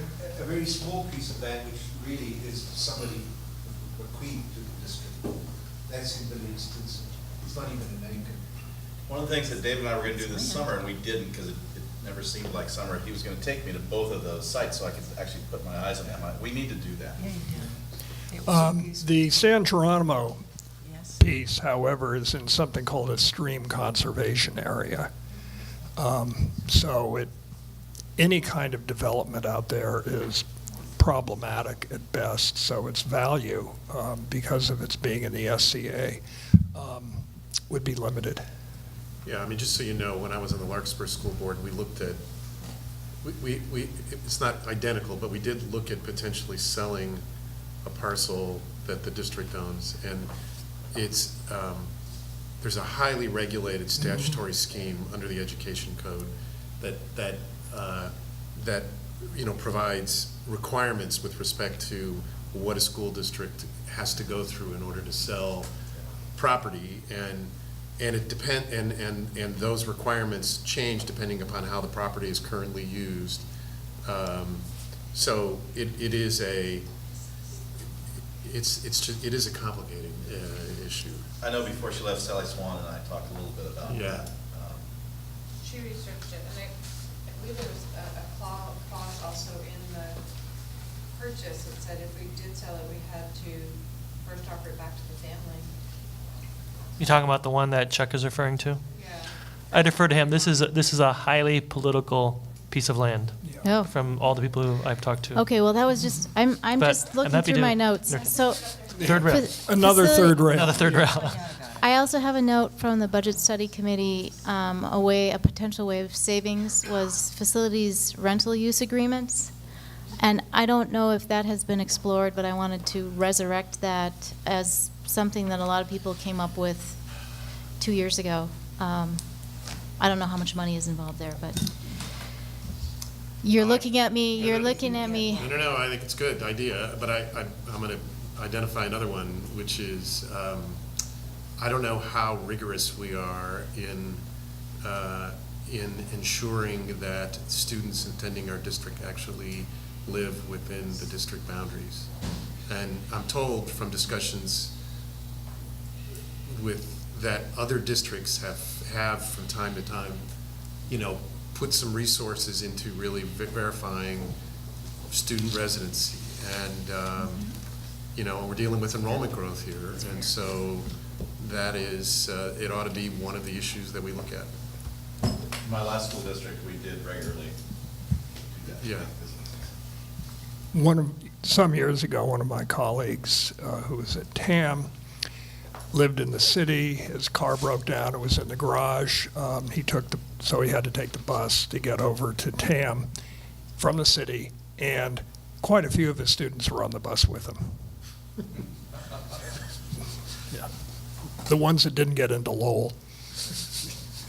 Anyway, the amount of, it just strikes me that the return, right, if our per pupil spending is decreasing, it's just one of the things that we ought to think about putting some resources into. The laws have become a little more strict around how you can go about that. But, we talked a little bit about this too. Yes, we did. It's an interesting one. I did reach out to Mill Valley in regards to when they were going through their growth and what they did on this. From what I gather, the processes that we do are similar in regards to the initial verification of residency. The only thing that I surmise that may be a little different is superintendent in Mill Valley said that for people in an apartment situation that are renters, they require the landlord to also sign off or agree that they are a tenant within the apartment complex. I shared that with Tara, but for what I gather, our processes are similar enough that there's a balance between the investment of resources to track that and the impact on enrollment. So it's an interesting one that we could look at. We'll look at board policy to see what we state for requirements for enrollment. Another note that I came across is, it's come up several times, is staffing closer to ratios. And I think when Sally presented in June of 2016, she said that the original number of portables that we would need is 33. And then if we changed the ratios for, I can't remember the numbers, but it was different for math and English, and it just bumped it up like one student per department, that we could drop that number of portables from 33 to 17. That is in the backup information. So that intrigued me. That's half the number of portables. And so I'm wondering, I know that's a negotiated item, but that resonated with me, that, just increasing one student per class. I don't know, you teachers may have something to say about that, former teachers. But Isn't 17 what we have now, for some reason? we have 7 right now that we just. With phase 1, phase 2 across the district, isn't it close to 17? It's close to 22. More than that. Okay. Yeah, just Okay, 10 then I was- more at Redwood. Okay, Yeah, I missed last that, year we- okay. It's less than 33. Yes. But it's less than 33, yeah, that. Last year, we, working with TFT, we certainly did staff much closer to the contractual ratios. As you know, if those ratios are a negotiated item, if we want to change those, we would have to negotiate that with our teachers association. We've got to balance that with instructional environment. I get it. If we can, stack those kids up like cordwood, we need a lot less space. But, we've got to balance that with, quality instruction that we believe is obviously paramount to our duties here. And I think the existing ratios in the contract are fair. I think we all have to work together to make sure that we are right there at them, not below them. But they are very favorable to kids and teachers, and in our neighboring school districts, they are higher. They are larger class sizes than neighboring schools. But I'm really proud of our ratios here and how we do business. So that's certainly a priority for us, is quality instruction, and class size plays a dramatic role in that. It's also in the parcel tax language. The parcel tax that was passed in 2011 stressed that by passing that parcel tax, we would be able to keep our class sizes low. Didn't specify what that ratio was, but we are aiming to keep our class sizes low. It just keeps coming up as something to think about and keep talking about. The money's in the master schedule. You're absolutely right. We're in a people business. 87% of our budget, not just here, but throughout the state and school districts, is approximately 87% is people. And so the money's in the master schedule. No question. That is a place where you can. That's where we spend our money. So class size needs to certainly be paid attention to. It's always a factor.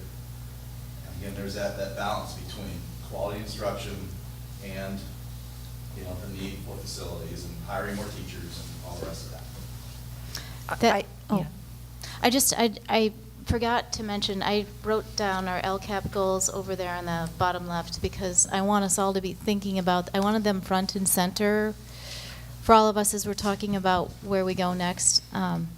What Lars just said reminded me that, we are constantly thinking about how what we are doing affects learning and instruction. The environment is included in that. The facilities play a big part in how well our students are learning and the kind of teaching environment that works best for our teachers. So those are there for us all to look at as we stumble along here.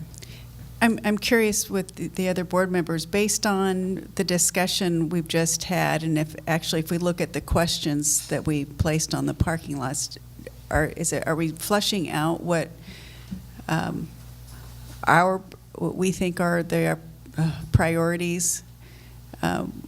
Hopefully we can find a different source of funds, but what our priorities would be, knowing that we don't get the full enchilada out of the FMP.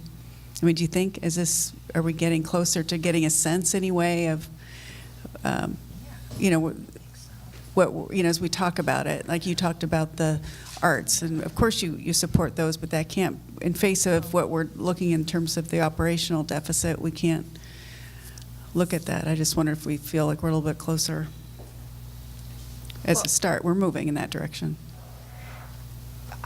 I feel like we're closer. What you were just talking about in terms of getting closer to our ratios is really important, but that what goes with that I'm just thinking about now, in terms of instruction. We are adding, our goal is to do more advanced placement or courses of that level of rigor. And we are working to develop scaffolding and programs that bring many more students, particularly our underserved students, into those programs. And in those programs, smaller numbers are better. And I know that from experience because I was asked to write and do and implement the first AP language and comp program in the district many years ago. And I could do that because my principal was so supportive. She kept my numbers low because the writing volume in AP classes, if you're doing it right, is enormous. So she was able to manipulate so that she could keep my load to a reasonable level. So those decisions that principals have to make to support our growth are really critical. And those are, having this discussion reminds me, those are not necessarily seen out here. And so to have the opportunity to bring that level up publicly, because we're all saying that's a good thing, but I'm reminded of how that does impact teaching and learning very directly. So I guess what I'm trying to do, get a feel for is based on what you just said about the teacher ratio. So when we go back and look at the timeline, do we agree that, and this would be something we would clearly talk to the consultant and staff further, but at this point in time, do we agree that we would want to go out for parcel tax first, and in terms of the bond, we'd be looking at a much smaller bond, but we'd spend the time looking. Again, this is something we would get confirmed, but. Can we come back to Yeah, that issue? sure. I know ultimately, that's really what we need to, Yeah. I think, decide. But we're talking about, we're talking about issues related to facilities with respect to the bond. And I was, as an exercise, would it be worthwhile, I mean, really ask this question of staff as well. So if we have a plan for each campus, right? So if we asked staff at, on each site to say, if you could have, 25% of what's called for here, how would you prioritize, right? And if you had 50% or 10% or whatever it is, because I'm concerned about, we're not there on site every day, Right. and I'm concerned about, being too prescriptive to some extent. But is that something that's just more work than is worthwhile? Or do you think that would help us kind of get towards our. And we don't need to recreate the wheel. I mean, we already have what they. We've got the site priorities there, but I hear what Michael's We could saying. ask them to look at it again. Well, yeah, but I'm really, yes, but I think that would help to presumably inform the conversation they would have. But I mean, truly, right? I mean, if we know what the $300 million construction figure is, 450 if you include all the soft costs and so forth. But so again, that's what I'm saying. If we could give you 10% of what the FMP called for, what would it look like? And if we could give you 25% or 50% or whatever the numbers are, and that would kind of force staff to prioritize a little bit at the site level, and would give us a sense as to whether kind of bang for the buck, right? So like, for example, on page 80 of the FMP, we asked the consultant, LPA, to give us a breakdown of, they came up with those 5 priorities based on the feedback that they received, and they, by site, gave us a dollar amount with those 5 priorities highlighted. And so, like, I'm just going off of what Michael said. What page, Laura? Page 80. For Tam High, the total project cost is $83 million on this document. And if we ask them to come back with what would 20 million look like? I'm not sure, is that what you're getting at? Well, I think we're talking about getting to the same point, maybe in different, slightly different ways. I'm looking at this chart, I have a hard time, it's hard just from looking at this chart, right, to see the way it's color-coded, it's a little hard for me to see what that would be, right? I mean, if you look at TAM, for example, it's got part of the science, arts, CT, and elective programs is color-coded in green, which is associated with housing growth. But how much of that $23 million is that? Is that half? Is that a little more than half? It's a little hard just looking at this chart. Yeah. What that would mean. Yeah. It could be a guide for conversation. Yeah. One of the things we may want to do if we go down that route, which is essentially prioritize the priorities, would be simultaneous to that, we need to take a look at her Barbara's suggestion earlier, or maybe it was yours, Michael, I can't remember, is are there other funding sources where we can eat away at some of that cost? Yes. Right. And maybe accomplish, I mean, there just simply isn't repair, there's no compromise on safety and regulatory Right, you can't, matters. yeah, you can't. But can we pay for that perhaps in other ways? And to the same degree, maintenance and repair. There are certain things that you just get to the point where it needs to be modernized or replaced. You can only fix something so many, our pool boilers, eventually, they need to go. They can't just be worked on. But I think there are ways that maybe we can cut into the cost of some of those priorities by taking a look at ways to. That was what I was driving at earlier. Like, what can we do now with either the money that we've budgeted, or if there are other grants or funding sources? Is there a way to pay for some of these things, like safety codes and, things that we need to have happening on our sites anyway, without resorting to a bond? Correct. It sounds like what we're going to say is like, what do we already pay for? Yeah. What do we pay for? What does deferred maintenance pay for? What do we already have in our budget that pays for some of those?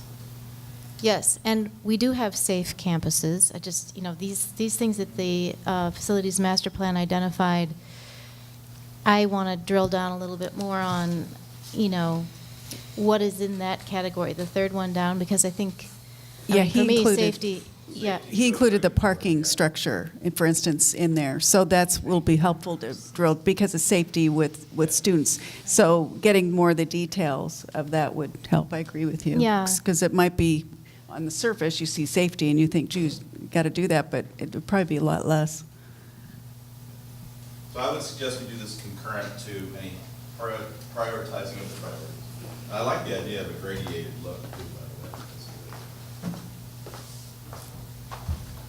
the way. When I look at the FMP priorities, you look at TAM, you look at Drake, there's no mention of new classrooms in there. And That's right. so, what occurs to me is that there was just an assumption that the new classrooms would go in, and then these other things are on top of it. But I think at some point, the board needs to exercise some leadership here in determining what we're going to, how we're going to go forward and what we're going to do, what we are going to do.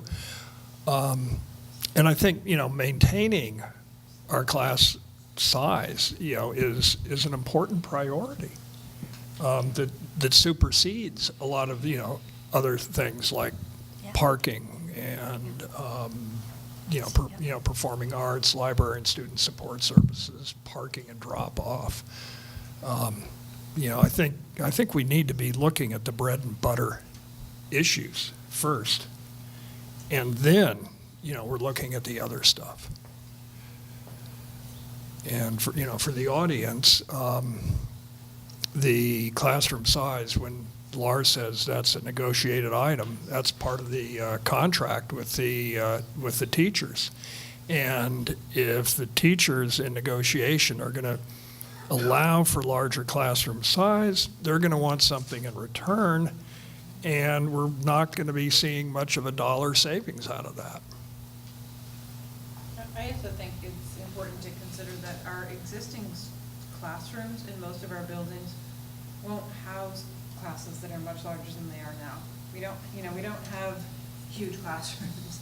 You know, I think if you go into a lot of the classrooms today, you put 25 kids in there, you know, you're full. I mean, I remember teaching at TAM, having 28 in a class, and kids were sitting at my desk, kids were sitting at the floor, you know, it was chock-a-block. So there's also that to consider, that we don't have existing space that could really accommodate classes much larger than we have right now. There were decisions made at Drake roughly half a century ago, as they were running out of money in the construction of the schools, that those classrooms are very small. They're smaller than normal classrooms. One of the things the FMP calls for is to expand those rooms because they are undersized. So Tara's absolutely right. I was even surprised when I came to work here that there's some rooms at Redwood that are very small. That was a shock to me, because Redwood, you know, is newer, more modern and such. But yeah, that's an excellent point. A lot of our rooms are undersized already. And there's a tipping point too. There are a couple of tipping points in class sizes. You know, if you're down at the private school level and you've got classes of 12, 14, 16, somewhere in there, there's a tipping point where you have to change your mode of instruction to accommodate for a larger class size. And then, you know, at our level, there's a tipping point somewhere in the, you know, in the high 20s or low 30s where you have to change your instructional methodology to accommodate the larger numbers. And the tipping point is elusive because it depends on who's in the class. Some class, the tipping point may be 22, and another class it may be 32. But You're talking about what teacher or what students are in the class? number of, you know, students in the class, you know, at some point you go from 28, you know, 26 to 30 or 32, and you have to change the way you teach. Your entire methodology, you know, it is out the window and you're doing something else.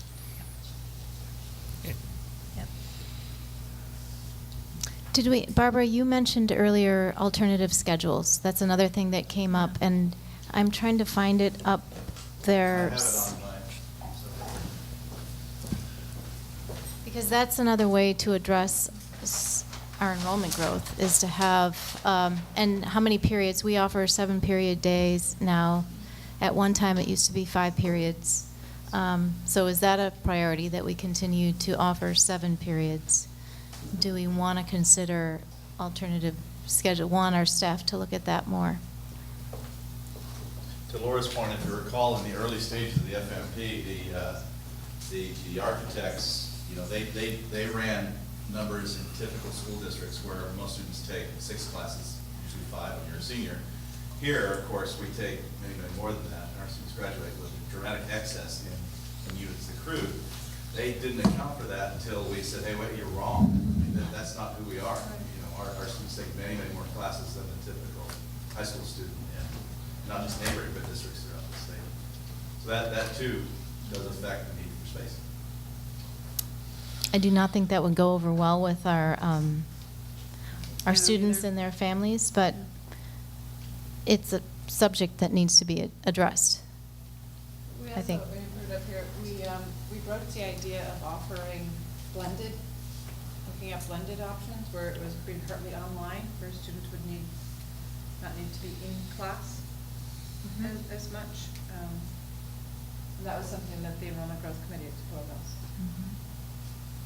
This process is fraught with challenge. One of the challenges with alternative schedules is that it can vary year to year based on the personality of the students who are coming into your system. Some may embrace alternative schedules of in-school half-time, online half-time, and all the rest, or take class at night or early in the morning.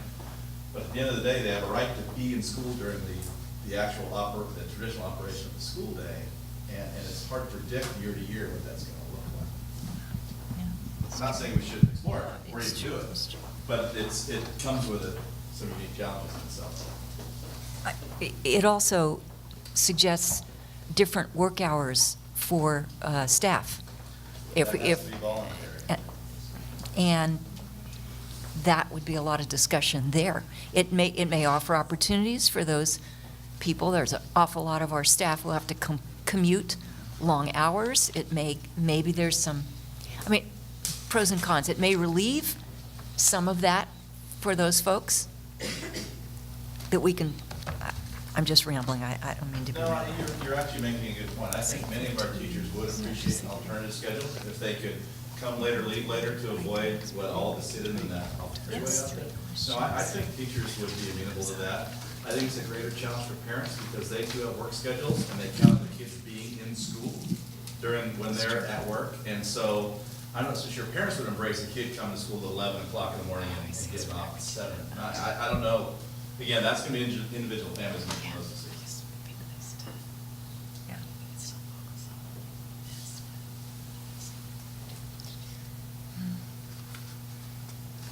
Okay, so we have to.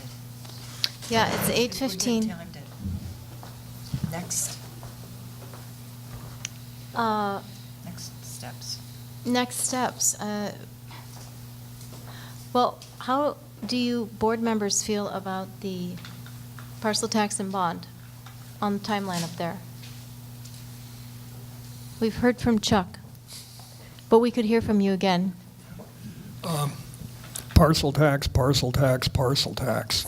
And then when we pass the parcel tax, we can think about a bond.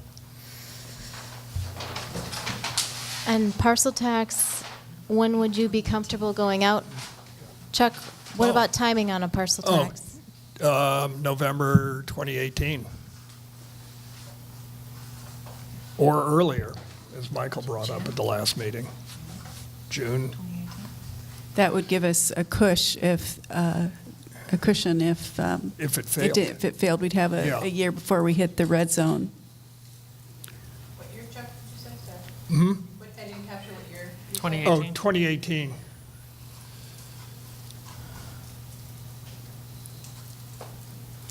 What are you thinking, Barbara? Same. Same. Yes.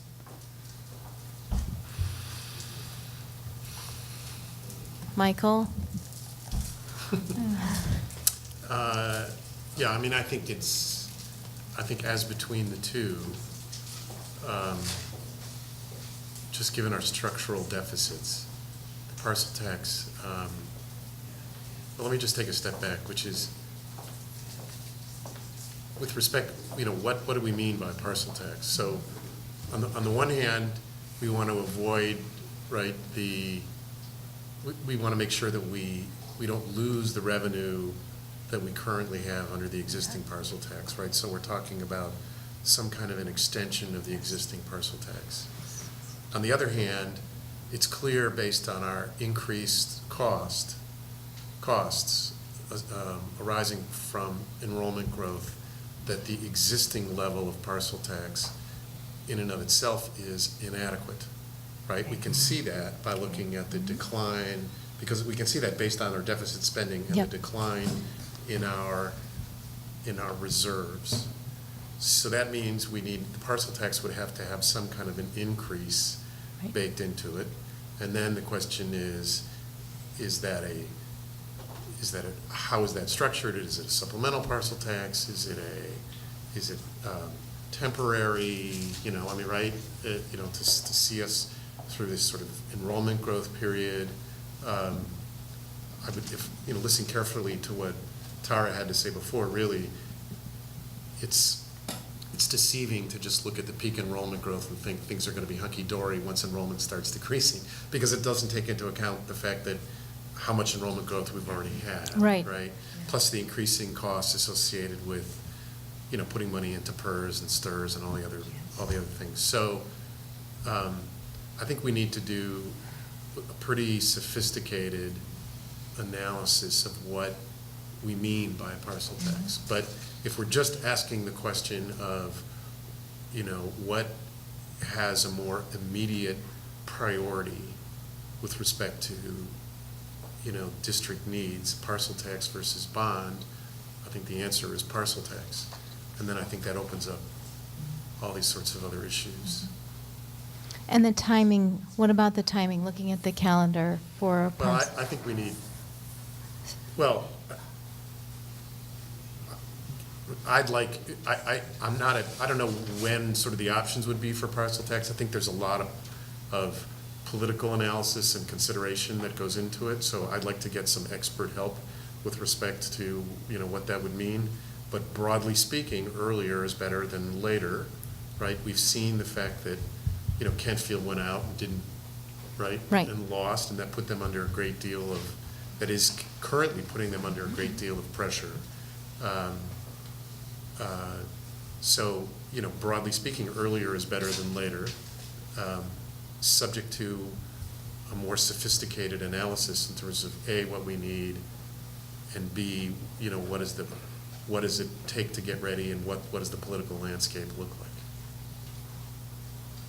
Yeah, so operational revenue, whatever that parcel tax looks like, I definitely feel like the parcel tax is my priority over the bond, and I really want to look at the facilities issues and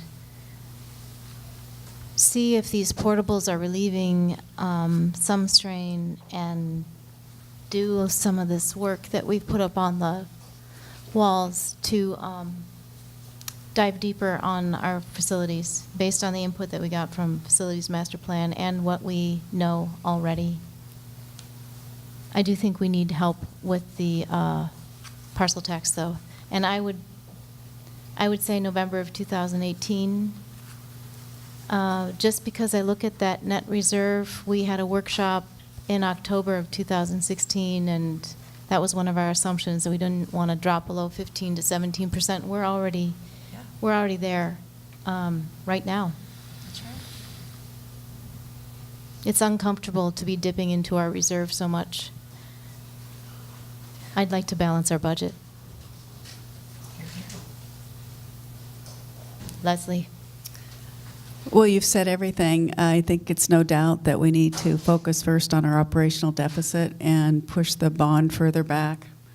And I've heard other good ideas from Laura. You were mentioning, with the parcel tax evaluation, we get more assistance with that, but we can look at other exemptions. I think you had discussed that before. Yes, not only 65 and older, but I think we had some a public comment. people with disabilities, and we could, we'd have to look at it very thoughtfully, and that's where having expert help will assist us in terms of the timing. And clearly, we're all very well aware that this will require a lot of outreach and polling the community and understanding what their concerns are. But clearly, when you look at the timeline, we just don't have a choice. I think I'm heartened that the staff continues to look at cost cutting, and I think we'll keep doing that. But the magnitude of deficit that we're looking at, I don't think any cost cutting measures are going to meet that, and we need to move.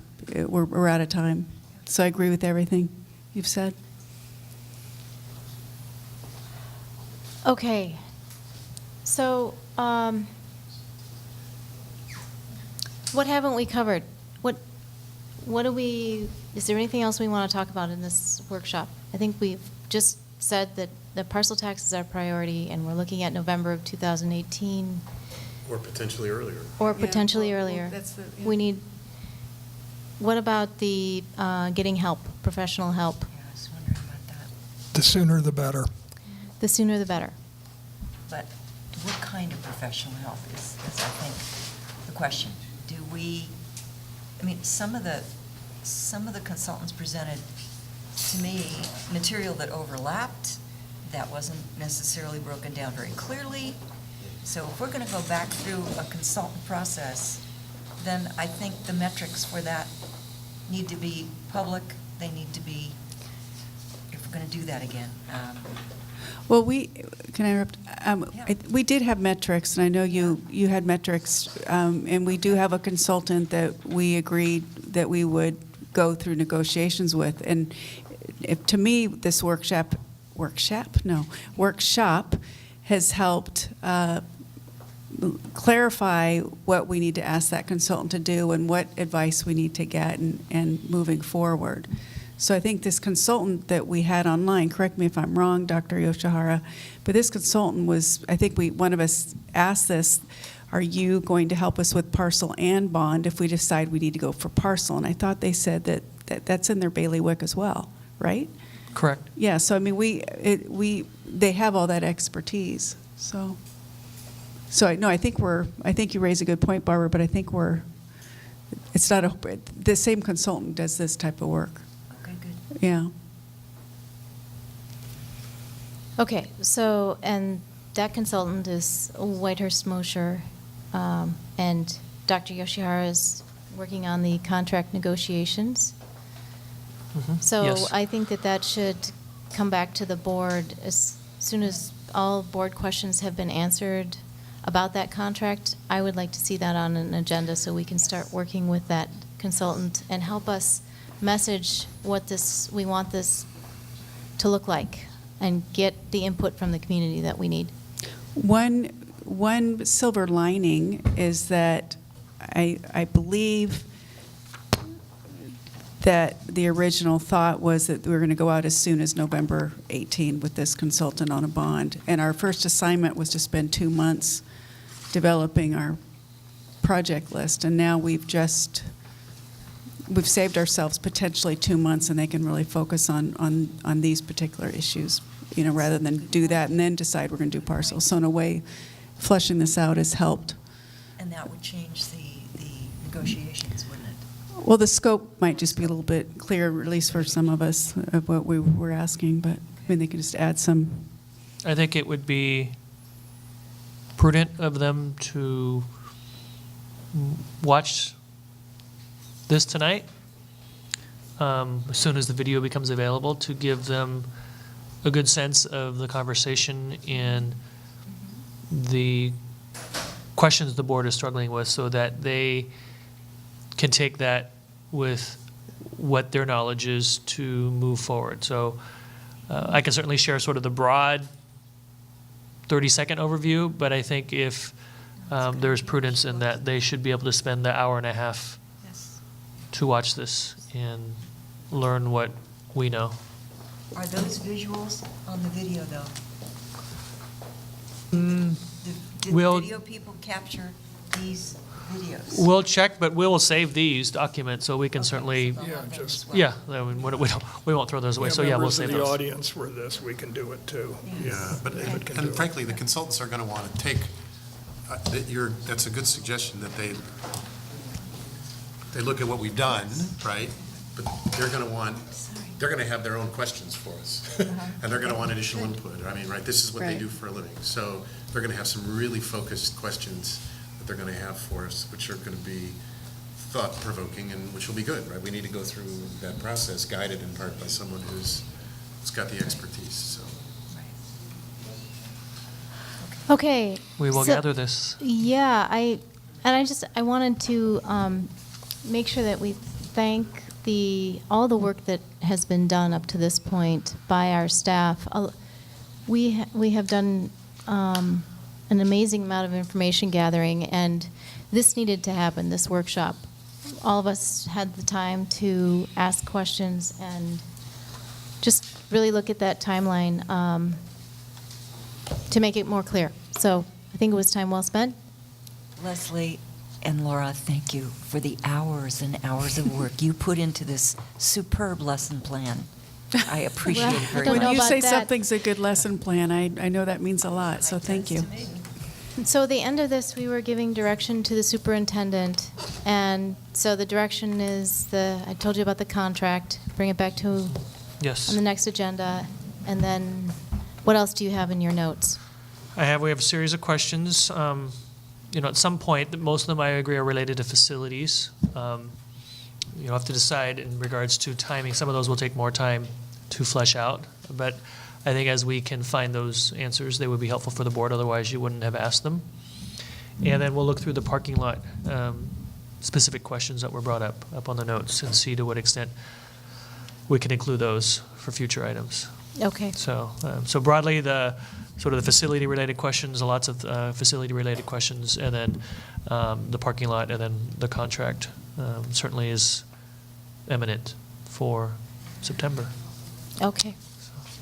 Do we Thank have any you. other direction for our superintendent? Did he capture it? I just think we're going to have to start thinking about the structure of what the parcel tax would look like and options and kind of run some numbers. So I don't know whether we don't necessarily need to, I don't know what the priority will be for that. Maybe we need to have the consultant on board to help us Yes. go through that. but that's going to come up right away. If we're interested in going out in 2018. Yep. Assuming that that's feasible, those issues are going to happen, those are going to surface Those right are going away. to happen right away. Right. But as was shared, and within the documents, you see that, our parcel tax now is roughly 250-ish, or 268 in here, but 250 is a nice round number. And that generates, again, in my mind, just easy numbers, around $10 million. So when you think of scope of numbers and what you're implying as a tax, just again, 250 generates 10 million. So what are you looking to generate, right? If you're adding another 5, you're looking at roughly half of that. And if you're looking for, a doubling, it just gives you within a factor of what the scale looks like. So 268 is what we gather now, and it generates a little over 10 million. So when you think of that, the pollster, when they come in, will be in the same range. They're going to work with the board in terms of what kind of questions to ask, but they can't change the mathematics behind what's generated. So they'll work with you in terms of the framing, but the mathematics won't change. Okay, well, good Thank you. job, everybody. I think this workshop is, we're done with the workshop part. If I'm not, do you feel good about the being done, co-facilitator? Okay. The way you asked that question, does she feel good about being done, or feel good about, just good about what we have done? Those are different issues. Do you feel good about what we have done? Oh, all right. Well, then I'm going to move us along. It's 8:30. Item C is the first reading of board policy and AR quadruple zero, which means it's really important. I'd like to say that C and D, I start going into semantic exercises over this kind of language, and I need more time with some help to just really kind of, I have a lot of semantic issues around philosophy. So, and I went, this is not the time or the place to do it, but I don't know where or how we can spend more time on this, on these BPs. But given the other things we have to do, It's an interesting question. Obviously, these come from your organization. One of the things that some districts do is they, hesitate to say this word, have a subcommittee, of which is comprised of board members. And I've done this in the past, and 1 or 2 board members sit down with staff, generally the superintendent, and we go through this. And that comes back to the board with the knowledge that one of you or 2 of you have sat through and delved through these. So really, I'm impartial. These are your policies. I try to help move them along and keep them current. These are from the July updates. And sometimes, as you've seen, some of them are decades old, and sometimes they're just months old. So it's really up to the budget of the board. I'm happy to meet with and work with any board member if they want these. I try to put these out now in the weekly updates, so you get them a little bit ahead of time. I know everybody's extremely busy, so as much as I can give you lead time with regards to these. They do come out a little bit ahead, and we have 3 weeks till the next board meeting. Usually the way I do it is if there are substantial changes, we bring it back for a 3rd reading, just because they're significant. And if they're less significant, really, these are your policies and bylaws and ARs. Was there anything particularly on this one that you had? My thoughts were more around the first reading of the BP 0100, the philosophy. And I'm happy to just spend more time and flesh it out in terms of what I'm thinking, and then provide it to somebody just to. Yeah, I'm happy to work with you. Yeah, okay.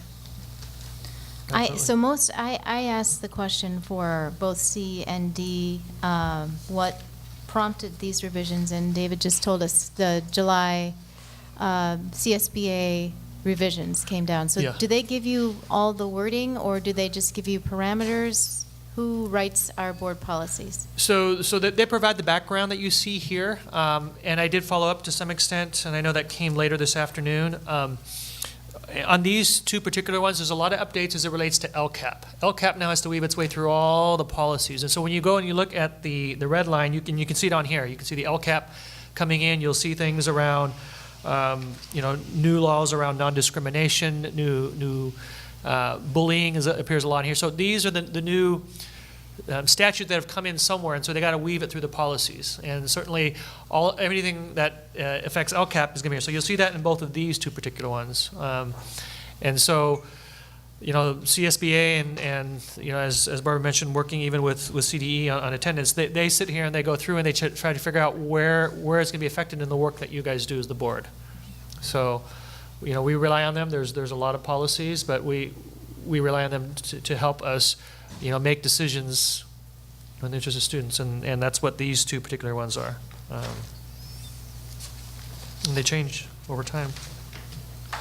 So Barbara, you'll get questions you don't necessarily have a lot on this one. No, I don't. It's The primarily next one. D. Okay. Anybody Not so else much have questions on item C? And is there any public comment on C? Okay. This is not an action item, so let's just No, they're all move on first to reads, D. yeah. Same idea. I know you had some questions, Laura, and take a look when you get a chance, maybe at the email. If you have questions, I'm happy to modify this as well, work with you, any board member. This is the one that Barbara had the questions on, the Right. philosophy. Yeah, 100. Absolutely. Yeah. So Barbara, you'll just get those questions to David? Yeah. Okay, Yeah. that's great. I'll do that. Anybody else have anything to add on this one? Any public comment on this item? Our public has disappeared. And Barbara, Yeah. if you need more time, just for the board, if it, by the next board meeting, you're not ready, we'll just move it to the next one. I think. appreciate that because Yeah. I don't know why, but it really resonates. In the for big me. scheme of things, It's- it's been 5 years since the last version. I think a meeting won't kill us. So Yeah, thank don't you feel for like that. next board meeting, it's just, No, I if appreciate you that. say, I'm still working on this, we'll bring it back at the next one. Okay. I think your colleagues you. will understand. Yeah. Thank you. Okay, you're on a roll. This, 3440. yeah, this one here, what did I say on this one? So this is related to equipment, right? Business and non-instructional operations. Yeah, 3440, right? Yes. Laura? Yep. So unless there's any particular questions, inventory updates. When was the last one on this? 93, so this one's 25 years old, so lots of changes in those 25 years, relative. Check with Ed Services and fiscal, these are the things we do now in regards to inventory, asset inventory. I did not have any questions. Anybody else? Any public comment? Okay. All right. E, E. F, sorry. F, 9121? 9121 is the board president. Yeah. I did have questions on this one. Yeah, so I did respond on offhand. With regards specifically to number 7, which was, I found an interesting one. I am checking with CSBA as to why 7 was struck. I think you asked something about legal counsel or something to that effect, so it was a good question. In their red line version, this was not even in there, so, which indicates that this goes back either to a prior version or for some specific reason the district put it in, but it's not in, this is nowhere in CSBA's. So I need to find out whether it's in an older version or they moved it to a different policy. I had a question for Dr. Yoshihara about the last item on this board policy, number 7, which was completely Struck. removed. Yeah. Yeah. In the revision, in it referenced conferring with district legal counsel, my ability to do that. And I wondered why that was taken out, or if it's in another board policy. I don't have As well as them the memorized. superintendent's ability, right? Yes. So, Both of us. And then I also noted that if we approve this board policy, the board president can no longer make a motion or second anything. That is consistent with CSB as well. So that was interesting. I shared that with Laura because I had her review this one specifically as the president, and she is always very gracious with her time, and it does strike the ability to motion and second. So I can certainly follow up. Again, I have to assume that there must be some, either under Robert's rules or some other condition by which the president cannot motion or second. No, where does it say that you cannot make a motion? Where does it say that? It's struck. Under number 5. Number 5 on page 2, the line that says the president shall have the same rights as other members of the board, including the right Yeah, to move, towards the bottom. second, discuss, and vote on all questions before the board. So so it was moved up as right, the language now appears prior to number 1. Let's take a look. It says, but it doesn't say to move, but it says including the right to discuss and vote on all matters before the board. But not make a motion. Yeah, but the way I read the word including is that, right, you have a broad statement, you have all the rights as all the other members of the board, and then, and within that, these are some examples, right? It doesn't say including, right? But if you want to add, if you want to add the right to make a motion, I mean, I'm perfect. How about I check with CSB, see if there's Yeah. something we're missing and Is there something behind this? why that was struck. Yeah, I think the way that it's written, I don't think it excludes you from doing it, but it is curious as to why that language has been omitted. I'm wondering if some board presidents just make motions and drive the whole meeting. I don't know. I'd like to know what the There may rationale. be a history. I will follow up on that one too. Or if it's just, And the other implication, we're only a board of 5. So to limit the ability of the president to, to move the agenda or participate, I think is not wise for us. yeah, so if you could check I'll into check on that with you guys. And I really like that this new policy, the revised one, strongly suggests that the board president PD. attend the board president workshop, or doesn't have to be CSBA, but get some professional development on how to do this job. That was added. Good. I will follow up on I like that. the legal as well as the motion and second. Okay. Okay, and then we have item L, 16L off consent. No which field is trips. The field trip. Yeah, this looks like a great field trip, but in looking over that, I had an email exchange today with David and Tara, and I expressed my desire to have the board policy on field trips updated so that it is aligned with current practices statewide and aligned with current and past practices within the Tamalpais district. So I'm hoping that we see a revision of that policy very, very soon. Actually, I've been How will hoping it for that change? for about 20 years. Yeah. And so how will that change the way things are done? The existing policy is, I think, unduly restrictive. Yeah, it names a number of very specific activities, Yes. of which one shall not participate in checking with our joint powers and liabilities. The activities, this particular one is what they call non-exclusionary, means if something were to happen, our JPA would cover. So we're more restricted by the policy than our carrier. We also ask that these participants fill out what we call high-risk forms. It doesn't absolve us, obviously, from exposure, but it helps in exposure. And so in the new policies, when I worked with Chuck on this, they broadened the scope to not make it as restrictive. So they broadly term, risk activities and other steps that are said, but they don't spell out very specific. This one is specific. It has things like swimming and hang gliding. I'm making some of this, but they're very specific in terms of I would exclude that. what's mentioned. But this is a particular one with regards to whitewater rafting. Thank you, was one that was in there. So but there's a number of specific, and the new policies by CSBA don't have that in there. All of the specifics. And the insurance companies provide a lot of restrictions. Yeah, I bet. Already. Stuff that you can and can't do. We're happy to work on that with Chuck and bring that ASAP. Okay, so we need a motion to approve this field trip. So moved. I second it. All those in favor, say aye. Aye. Aye. We are adjourned.